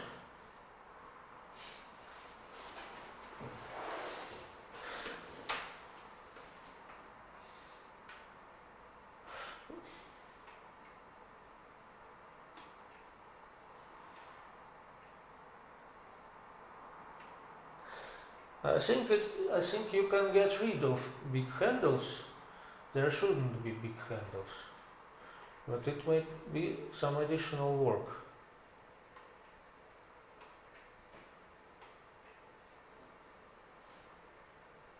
Это вопрос по от поверхности Зайферта, да?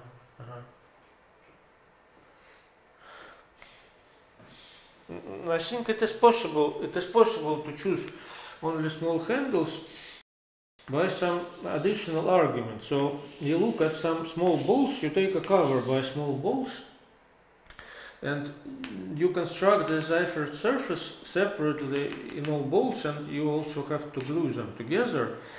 And then you take a cover by still smaller balls, and you continue this construction. So it's a more complicated construction, but it can result in small handles. So I think that it is possible to make only small handles which converge to K, but it requires some additional work. And we are not using this. They can be big, I think. Why not? Ну, может быть, необходимо бесконечное количество ручек? В смысле? Yes, it may be necessary to have infinitely many handles, yes. Нет ли среди тех узлов, которые вы показывали здесь, примера, для которого необходимо? Yes, I'm quite sure that for this one you need infinitely many handles, because here you cannot do with finitely many handles. Сюда, если есть дикая точка, то надо бесконечно много ручек. No, maybe not always, but so I think this can be proved with Cochrane's invariance, that it needs infinitely many handles, for example. Петр Михайлович, question? Да, вот у вас эти самые результаты, что дикие узлы, если там с хорошими меридианами, то вот нет таких гомодобий. А проблема Рольфсона, она же все-таки говорит, что у этих узлов, вот эти узлы решают уже проблему Рольфсона. То есть это уже это самое кусочно-линейный узел. Да, this knot is isotopic to the unknot. Yes. Ну, то есть вот ваши эти теоремы, они все-таки как бы такие, ну это как бы, я понимаю, что вы там на них будете опираться, но сама проблема Рольфсона, она как бы еще требует какого-то предельного перехода в ваших теоремах, потому что там надо, чтобы она в каждой точке была вот такая, как вы тут нарисовали. So in the beginning there was theorem 0 also. Theorem 0, 1 and 2. So these propositions 1 and 2, they are needed for theorems 1 and 2. And only theorem 0 is related to Rolson's problem. But theorem 0 is not for today. It uses Cochrane's invariance, Conway polynomial. Ну, я уже не помню, что такое теорема 1. Я просто говорю, что то, что вы сейчас рассказываете, это еще вспомогательные этапы, потому что здесь проблема Рольфсона в явном виде. Yes, you're right. This is some not directly related. This propositions are needed to understand theorem 0, and only theorem 0 relates to Rolson's problem. Theorem 0 says that there exists no isotopy from the Binks link to the unknot which extends to 2.5 Bordism. Ну нет, ну хорошо. Но это проблема Рольфсона не решает. Yes, because of, for example, because of proposition 2. If instead of proposition, or if here we could write 2.5, then Rolson's problem would be solved. Ну ладно, когда будете рассказывать, тогда мы спросим, что, пока вы ничего не рассказываете, зачем спрашивать о том, что вы будете рассказывать в дальнейшем. Я снимаю все вопросы про проблему Рольфсона, потому что вы будете рассказывать в следующий раз. Зачем сейчас задавать вопрос о том, что вы будете рассказывать в следующий раз? So I think it's time to make a break, and then I can try to prove proposition 2. Yes? Any other suggestions? Вопрос. Правильно ли я помню, что вы говорили, что вот здесь все-таки можно двойку до чего-то повысить? This 2.5 can be replaced by 2.4. What is 2.4? Двойка не повышена, да? No, this I cannot do anything with it. But let me say what is 2.4. So what is 2.5? So G 2.5 is the following: G prime, G prime prime. And I can also write G2, the second derived term. This is just G prime, G prime. G.4 will be something intermediate between these two. Namely, G2.4 will be the commutator of G prime with T. And what is T?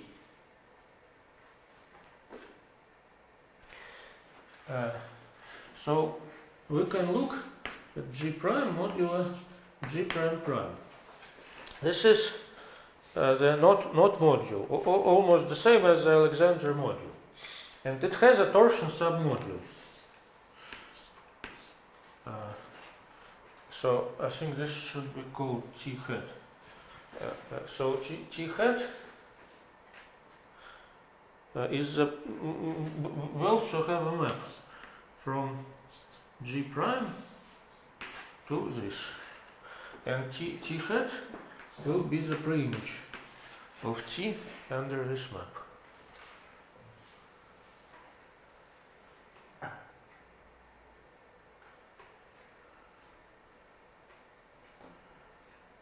Что? So вы должны слишком много всего там, 1/10 вы должны откуда-то взять, у вас слишком мало. This 2.4 is just some random number between 2 and 2.5. It can be called 2.3 or that doesn't matter. I have to call it somehow. So how this group is defined? I look at this module. This is the module over the Laurent polynomials, and it has a torsion submodule. Torsion over. So this is torsion over Laurent polynomials. And then I take the preimage of this torsion submodule in G prime. And I call it T hat. So this T hat, it lies in G prime, but it contains G prime prime. Because by definition. So it is between these two. This G2.4 will be between these two. А почему 2,4? Это вы так написали? 2,5 вы так можете реализовать? You can write whatever you want. You can write E. No, E is not. Не, ну напишите 2,4. 2.3 is also good. I have to write something. How should I? I can write, I don't know, 2 plus I. Imagine. But it's not good. G2 с плюсом, не надо. Okay, G2 plus, yes. This can be called G2 Ну это plus. лучше, потому что у вас это самое, эта дробь как-то наводит. G2 плюс лучше звучит. Okay. G2 с половиной тоже понятно. А вот как вот вы будете строить что-то большее? Нет, ну хорошо. Сейчас понятно. So theorem 0, which is about the Binks link, also extends to G2 plus, and this is why it is interesting if G2 plus, if proposition 1 extends to G2 plus or proposition 2 extends to G2 plus. So if proposition 1 extends to G2 plus, then Rolson's problem will be solved. But unfortunately, proposition 2 extends to G2 plus. So Rolson's problem is not solved. Нет, ну это вы будете в следующий раз рассказывать. Не надо сейчас это самое. Не надо нам рассказывать про то, что будет в следующий раз. Ну и что будет после перерыва? Proposition 2 after the break. Сейчас, а вот Т, это она как-то с потолка взялась? T is the torsion submodule. This is a module over Laurent polynomials. Я боюсь, что предложение 2 будет сложное, потому что я не знаю, как это Т устроено. Ну, что, Лорен, полиному Лорен. Оно может быть любое мотовручение, чем угодно может быть. И оно однозначно тогда. Torsion submodule. Those elements which are annihilated by some polynomial, by some Laurent polynomial. So there exists a polynomial such that you multiply it by this element and you get 0. This is called torsion.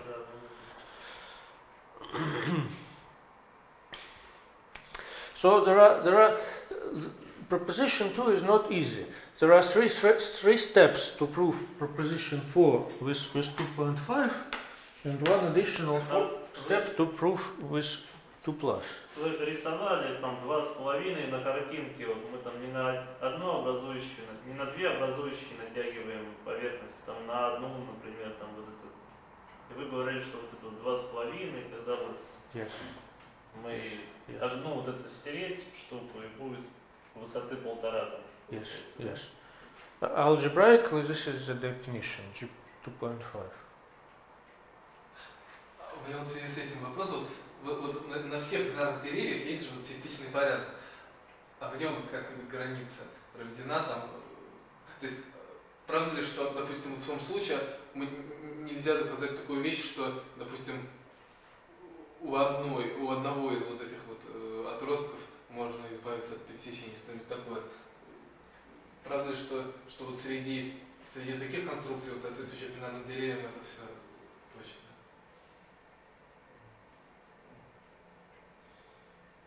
В том смысле вопрос просто выясненный. I don't understand exactly. You mean that it's possible to consider some more specific classes of groups here? Да, но каждому бинарному дереву можно же такую вот конструкцию, вот правая это половина образующих, значит левая это вторая половина образующих. Вот по каждому бинарному дереву можно построить. Yes. Yes. So you want to control the number of handles, or what? Нет. Вот когда рисовали бинарное дерево, которое вот в одной половине выше на уровне, в другой ниже, там ведь вот из каждой вершины, когда выходит два отростка, это мы у некоторой поверхности берем вот две половины базиса, и каждый отросток, это мы на петлях из одной половины базиса строим значит, щупы очередного уровня. Но тогда по любому бинарному дереву можно определить. Yes, every binary tree defines a group. Yes, but I need not so many of them. So two group of height 2 is just this. So this is the surface of the first the surface, and then these are two additional surfaces, and 2.5 is just this. Yes, or this way. Of course, you can consider a more complicated tree. You can, but I don't know how it can help.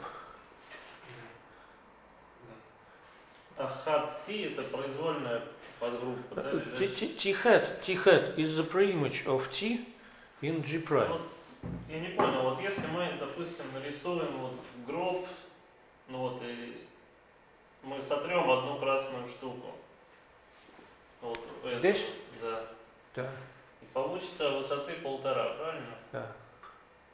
А если мы что-нибудь подрисуем там, то ну вот. You mean here?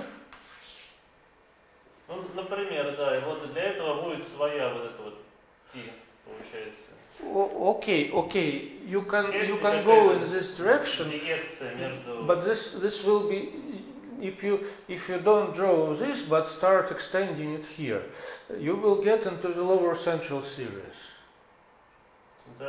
Нижний центральный ряд.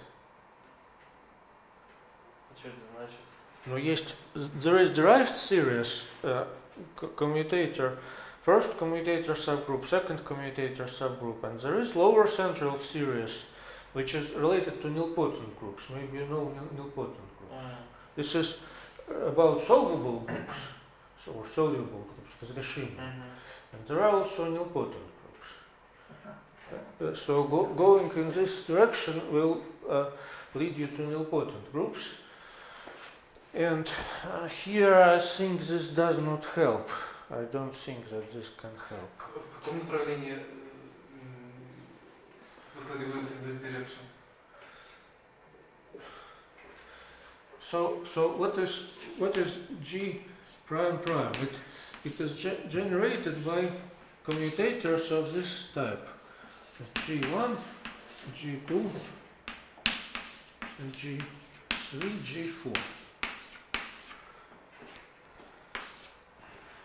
So if you want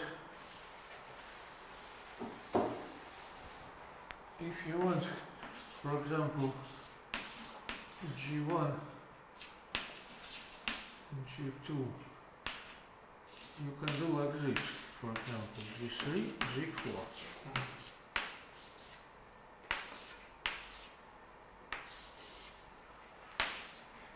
So this this is gamma 4 G. It's a commutator of length 4. The fourth term of the lower central series, and it is I think there is such inclusion. So this thing is, yes, because of the whole width identity. So this lower central nilpotent groups are somehow too weak for this situation. Мне кажется, вот в гамма-3 лежит, а в гамма-4 не вызвано. То есть гамма-3 это просто мы в качестве G2 подставляем первый коммутатор. Но то, что в гамма-3 лежит, это очевидно. It is obvious that this lies in gamma-3. А то, что And this is not obvious, but it is true, because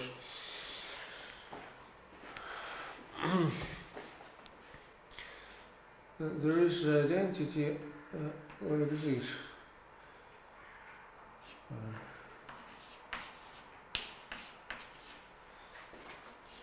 I think this is B, or maybe B inverse.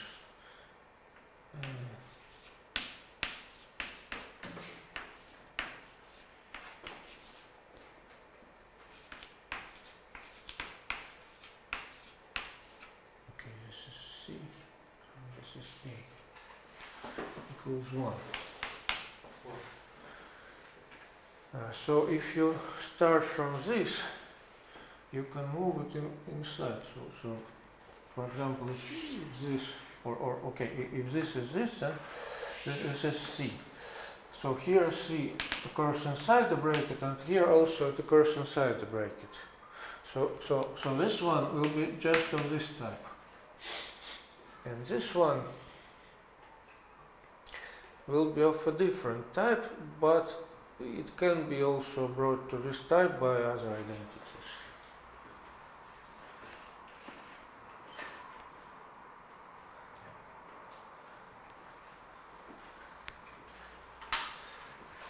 Простите, все, последнее. Вы рисовали тут вот эти вот переставки, значит, написали, что вот двойка это вот такое, а 2.5 это вот вы нарисовали такое, но оно ведь вроде еще вот тут должно быть. То есть все-таки одно деревце промежуточное остается. Вот такое вот именно.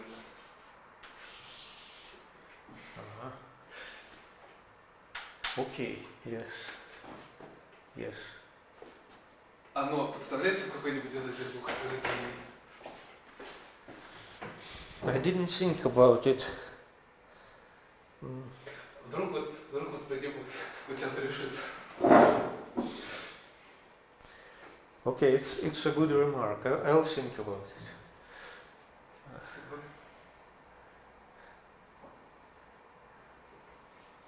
Ну, здесь, конечно, не решится, просто интересно, куда.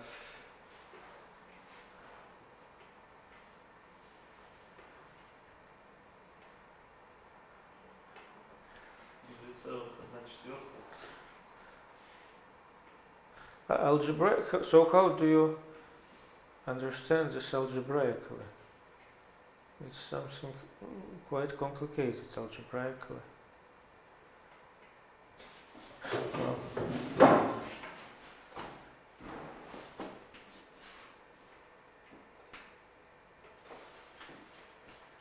Значит, это у нас жесткий штрих, значит, здесь.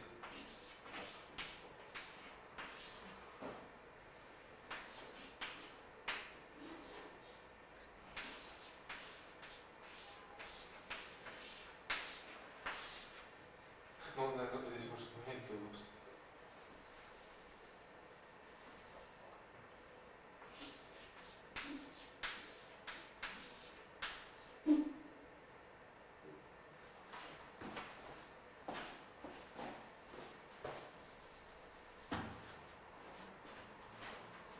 как вы так соображаете по дереву вот эту вот запись делать? Ну, каждая запятая это развилка. Yeah, this is interesting. This is interesting actually. Somehow I didn't notice this.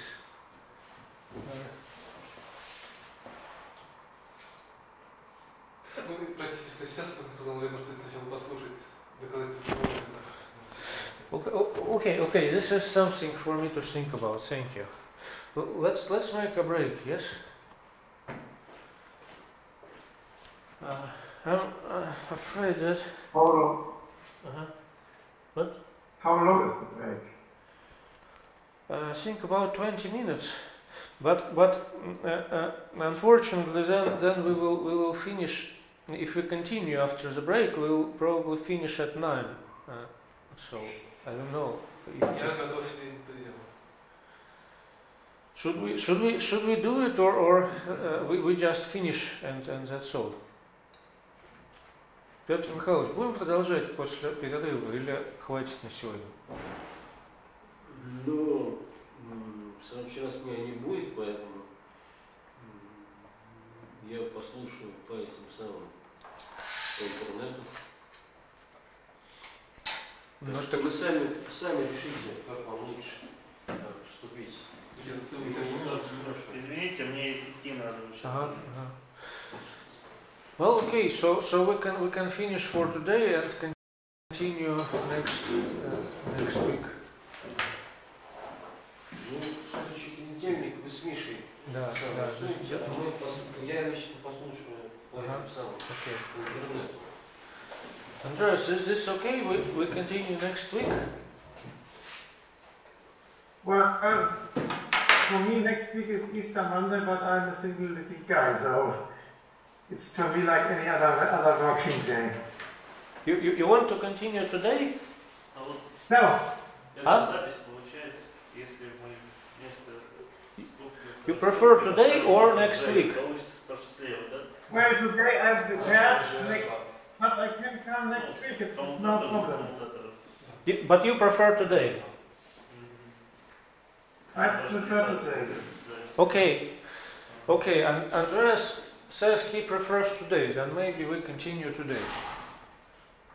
Ну, мне надо бежать просто, да, извините. Удается ли у тебя эффективно смотреть записи? То есть не создадим ли мы тебе проблем, если продолжим? Ну, там... Нет, точно не создадим. Миша, а вы как насчет продолжить или... Я послушаю.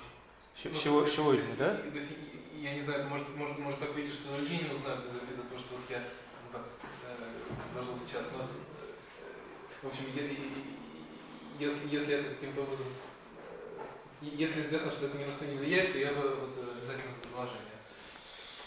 Ну ладно, раз люди хотят, значит надо продолжать. Okay, Andreas, so we continue in 20 minutes. Okay. Ладно, да. До свидания. До свидания.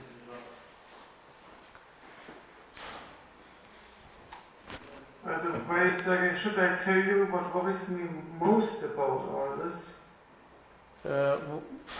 Sorry, what about forest? Okay, actually, yesterday I tried to verify what I could understand about. And 8 часов уже хватит. So sorry, I didn't get. What? okay. There's some stupid echo around, I'm afraid. So do you want to tell me something or not? Yeah, yes, I wanted to tell you something. Okay. So, let's start with the small points. So when you try to get rid of singularities of surfaces which come with some singularities, please don't forget there are also branch lines. Also what? branch lines. So double lines which somewhere end in the middle of a surface because they form something like a local cone. Okay, branch lines. Yeah, you only re-switched intersection lines. Of course, there are also triple points and branch lines, and Okay, yes. they are a bit more difficult to get rid of. When you did this intersection argument for getting the Seifert surfaces, okay, you can say there is an innermost separating curve. But the innermost separating curve can have in its interior a non-separating curve. Because it's just the innermost separating curve.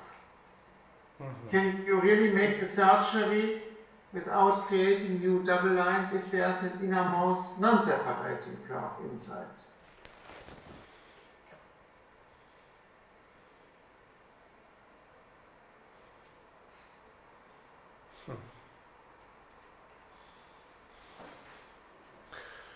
Yes, this looks like a problem.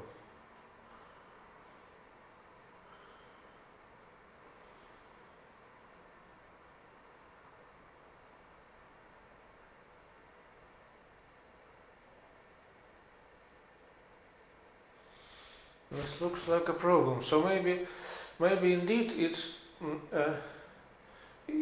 better to connect all curves separating and non-separating to the arc by connected sum. I think this is possible.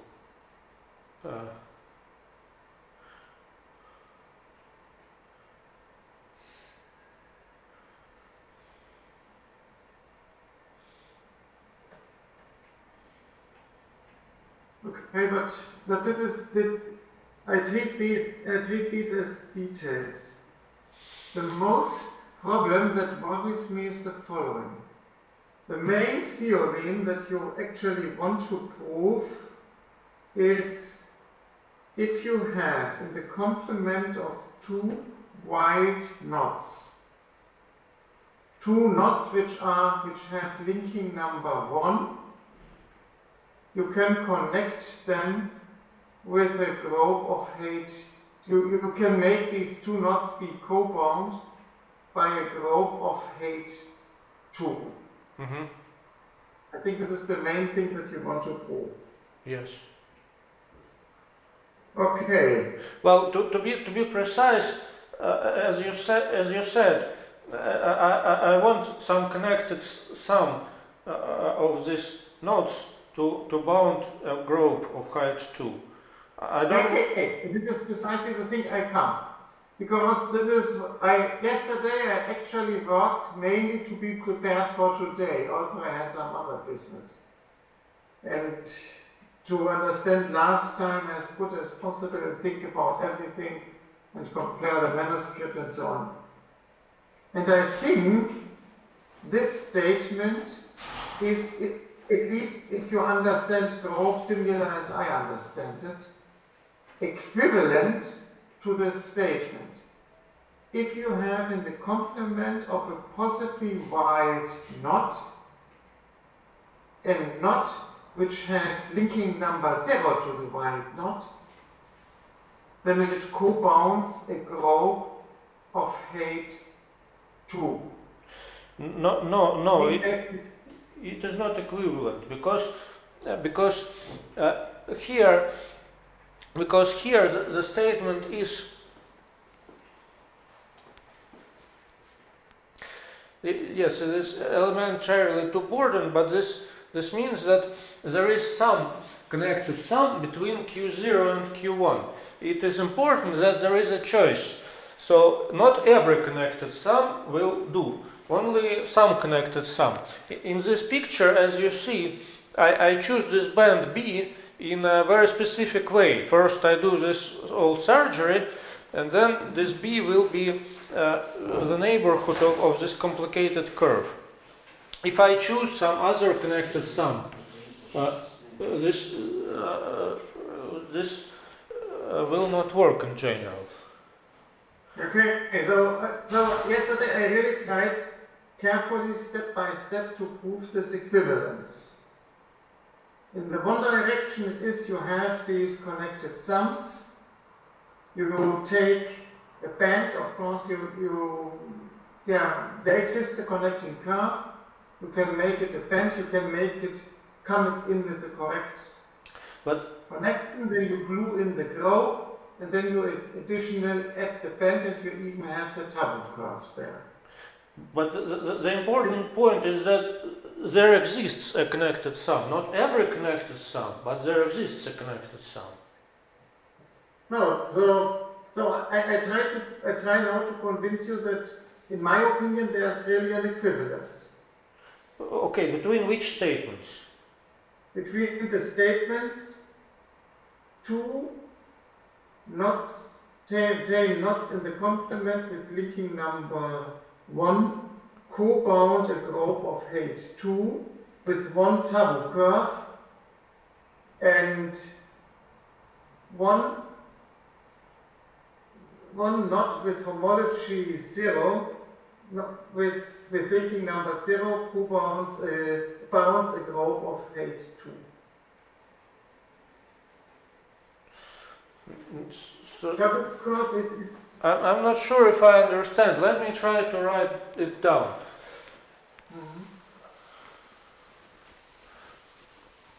So we have K, Q0 and Q1. In both statements we have them. Is it correct? In the second statement we have only K and Q. Then how these statements can be equivalent? If they start from, in which sense are they equivalent? Well, if you have K and Q, so as you just admitted today, there's always a knot with linking number 0, with linking number 1, as a pre-image of the map to Z. Okay. And then you apply what you know about if you have two curves to this linking number 0 and the band connected sum between this knot with this additional component with linking number 1 and the one with linking number 0. So in the first statement there is K, Q0 and Q1. In the second statement there is K and Q. So is Q, my question is Q the connected sum of Q0 and Q1? Well, yes? If you make it a general statement, then Q1 and Q2 have both linking number 0 with linking number 1 with K. Yes. And Q has linking number 0.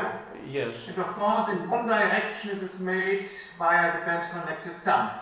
The proof in one direction goes via the band connected sum. Okay. So you have to put some quantifiers then here, like for all or exists. Yes? Yeah, okay. It's really statements for all knots K, Q1, Q2 with the condition that link of K and Q1 is 1 and link K of Q2 and K is 1. There exists a group of, they co-bound, then Q1 and Q2 co-bound a group of height 2 with a double curve.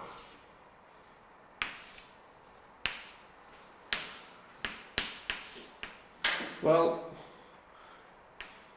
I don't know what is co-bound a group. You convinced me that this is something complicated. So do you have to use it, or it's? Well, actually, I learned this co-bound a group from you, so. But I forgot already what it means. I learned it from some paper. So there actually exists some paper I think by Conant and Teichner, where they define this co-bounding of a group by two different nodes. But now, I can tell you how I understood it, because I have Teichner on my hard disk, but I never looked into it. It is really, there is a surface which has two boundary curves. One of them is glued to Q1, the other is glued to Q2, and then I said there has to be a taboo curve, which means there is one arc, embedded arc connecting Q1 and Q2, and if you would additionally cut up along this arc, then you have only one boundary component, and then a homology basis of this version, which has only one boundary component, can be spanned by oriented surfaces in the complement of K. This is what I call the co-bound group of height 2 with one taboo curve.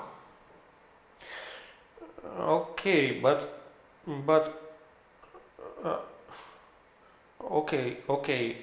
So this should be equivalent to this statement that there exists a band B such that the connected sum along the band B bounds a group of height 2.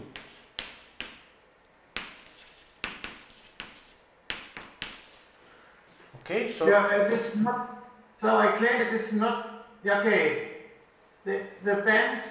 Of course, you can connect any two curves in the complement of a white knot with an arc. Then you can make it a band, and if you twist the band correctly and the orientation agrees, it will have linking number 0. Yes, to be precise, it should be minus Q2, yes. Orientation has to be reversed. Okay.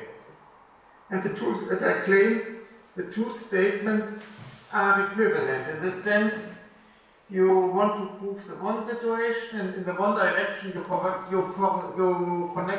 construct the correct band. In the other direction. But wait. What is the second statement? So, is this the first statement? So what you have written in the second line is also not the first. So the first statement is really. Yeah, I think the first statement is what you want to prove and what you are claiming to be proving, but it's in 3 different methods, in my interpretation. There exists this group of height 2, which co-bounds the two knots.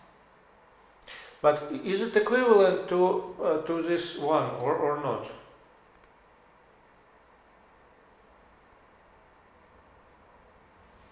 So I wouldn't. Okay, no, so this is for me the method of the proof. This is not the equivalent. Okay, so let us call this statement 0. Then there is statement 1. The same 3 knots. No, the statement 1 is for. The other statement is for every K and Q, and this time Q has linking number 0 with a knot. Q bounds a group of height 2.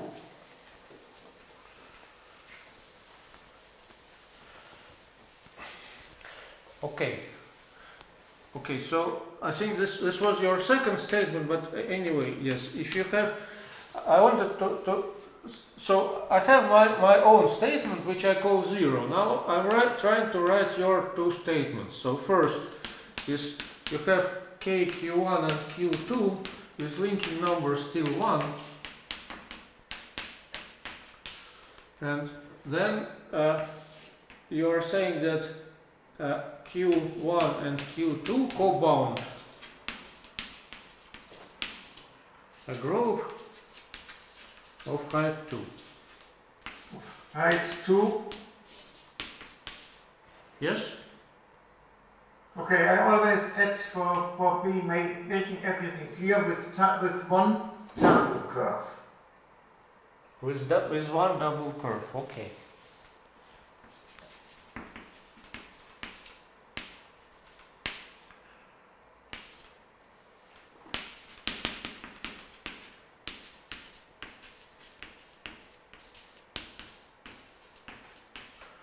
And your second statement. What is the penultimate word?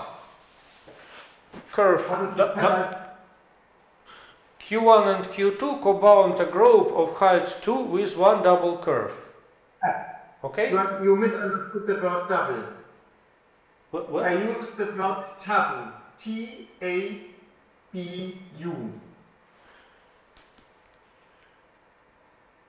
T-A-B-U? B. B.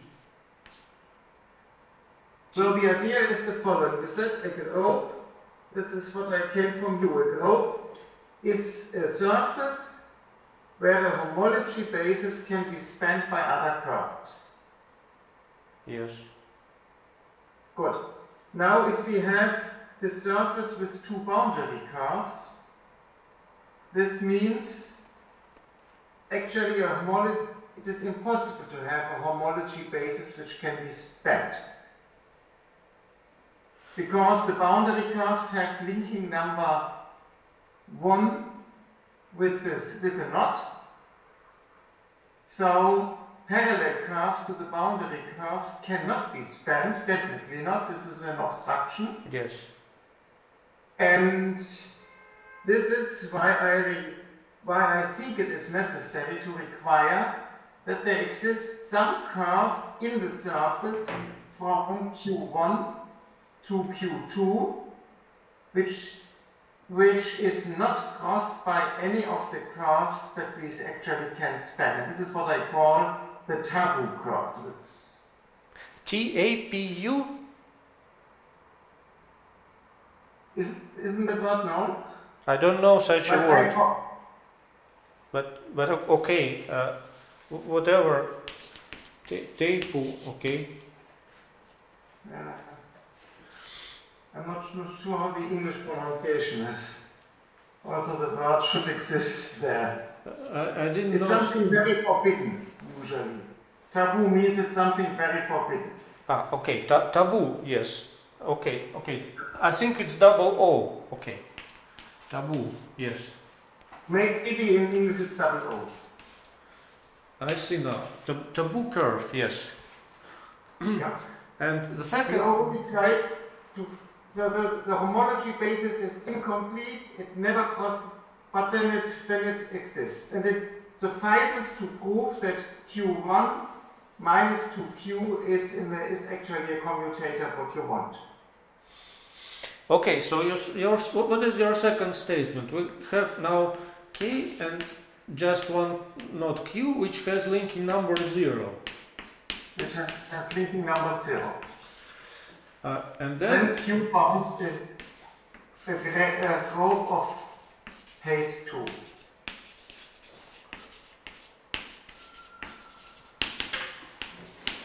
I think the second statement is not true. And the first statement is equivalent to the 0 statement. Maybe. But on the other hand,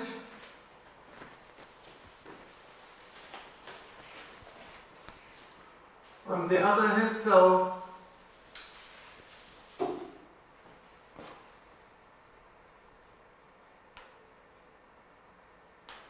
okay.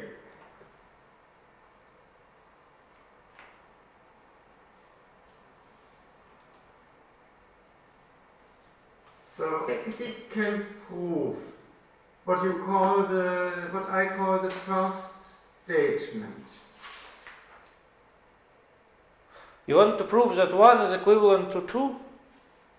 So now I want to prove that 2 is not true. Yes, I agree. I agree that 2 is not true. I agree. 2 is not true. Yes. So if 1 is true, then with the help of 1 we can prove 2. No, I don't think so. Because, well, the question is about your taboo curve. So, when you say that they co-bound a group with one taboo curve, you mean probably that there exists a taboo curve. You don't mean that any. So there is another statement when the taboo curve is fixed.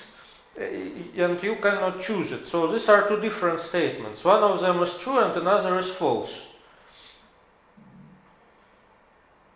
So okay, let's try to prove Q with the aim, say 2 with the aim of 1. We have K and we have Q. Okay, maybe this is we have K and we have Q. So we have a knot with linking number 0. Somewhere we find another knot with linking number 1.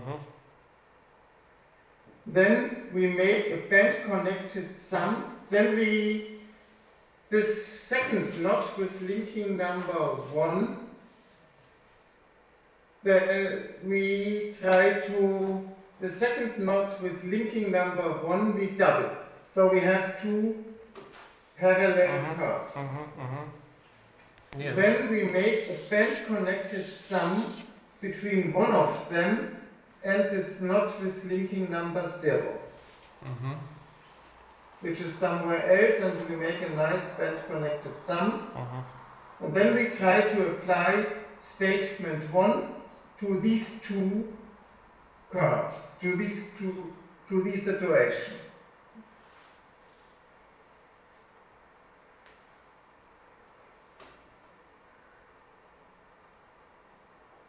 Well, okay, you will find a group of height 2 with one taboo curve, but this taboo curve will not be related to your original knot Q.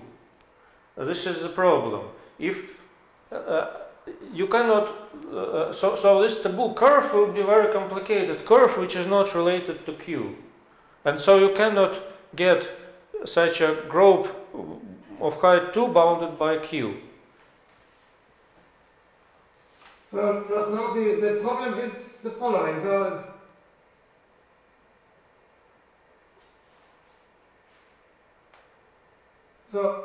okay, put on the blackboard some other. So this is on the blackboard some other curve a bit on the left hand side where you are standing precisely now. Some other knot. You want this connected sum? No, I think it is the two parallel curves which have linking number 1. No. Do you want like this? So we also need the wild knot. So maybe this is the wild knot. It has linking number with this and linking number 0 with this. Yes. Okay, that's okay. Good. So now if statement 1 is true, we are able to span a group which has the right hand circle and the left hand circle with this additional 0, 1 as boundary. And we know there exists somewhere, and we know we find for this knot, which should have, if the surface has genus G, we find 2G spannable curves, which are not crossing a certain curve, we don't know where it is precisely, which starts on the left-hand side and connects the right-hand side. And actually, we can redirect this curve parallel to the boundary. So we don't know where it is precisely, but we can choose somewhere the endpoints of this curve, and we know it is embedded. So we can make this curve actually by redirecting it in the neighborhood of the boundary, connecting the two ending at opposite points of these two parallel rings. And the idea is then to add some surface which is a disk to this boundary, which reduces then, so which lowers then, because it joins two boundaries, the homology basis on to what it should be, and then we have a group of this, and then we have a group of height, then there remains a group of height 2, which is only for the remaining curve. I'm sorry, Andreas, I'm a little bit lost.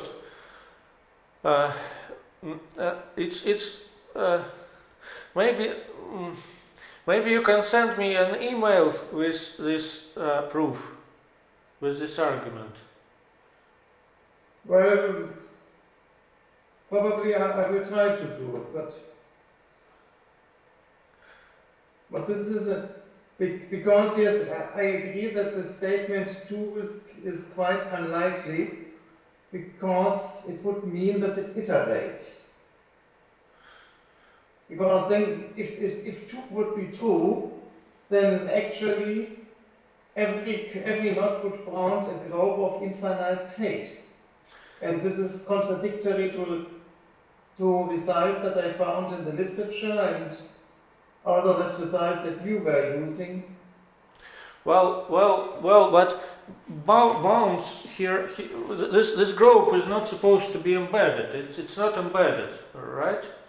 Yeah, I don't claim it is embedded, and some gluing operations that I do, but it is the continuous image of a surface complex. Yes.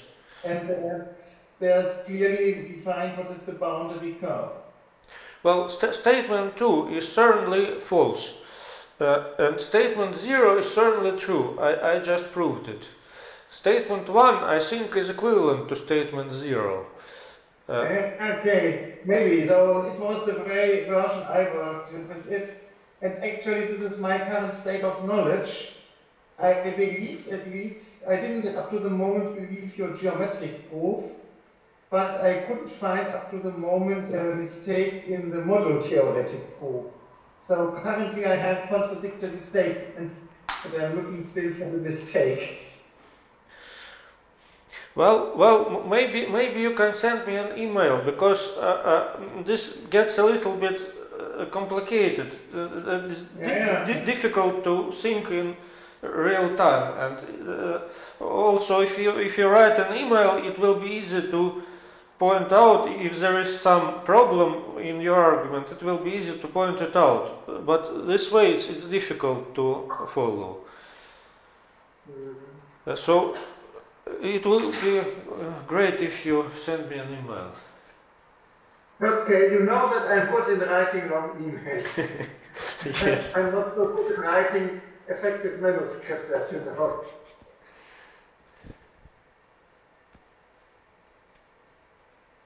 Okay, this is my current state. I wanted to tell it to you. Okay, thank you. This is what worried me really. Yeah, thank you very much. Very good remarks. I will think about your remarks. Yes. Thank you. So maybe then it's getting late now. It's already 8, and so maybe we postpone it to the next week then. Well, I'm not sure. I reserved the time, and in difference to last time, I don't need to leave here at 7. I had already lunch. But I'm not sure whether your students will come back or not come back. So or have come back already. But it depends on you. I didn't understand. Next week, what time do you want to start? Is 5 okay? 5 is for me always a good time. And how? So you really mean next week? Next Monday, yes. Okay. And so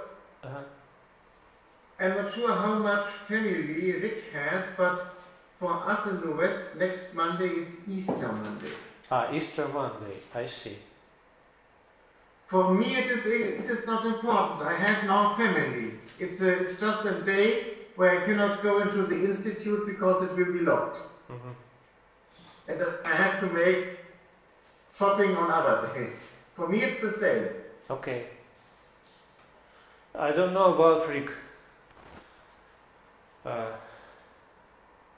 Yes, but what about 4 p.m.? Because I think that Rick said he has to leave at 6. So what if we start at 4 p.m.? Next Monday for me it shouldn't be a problem. Today it was a problem because I had to get up early and I see. for a doctor. And I see. All right. So then next time we try to start at 4 p.m. Next Monday 4 p.m.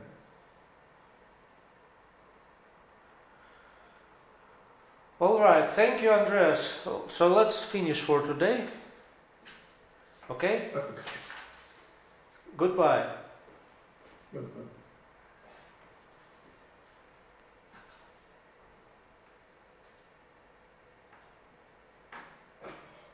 recording has stopped.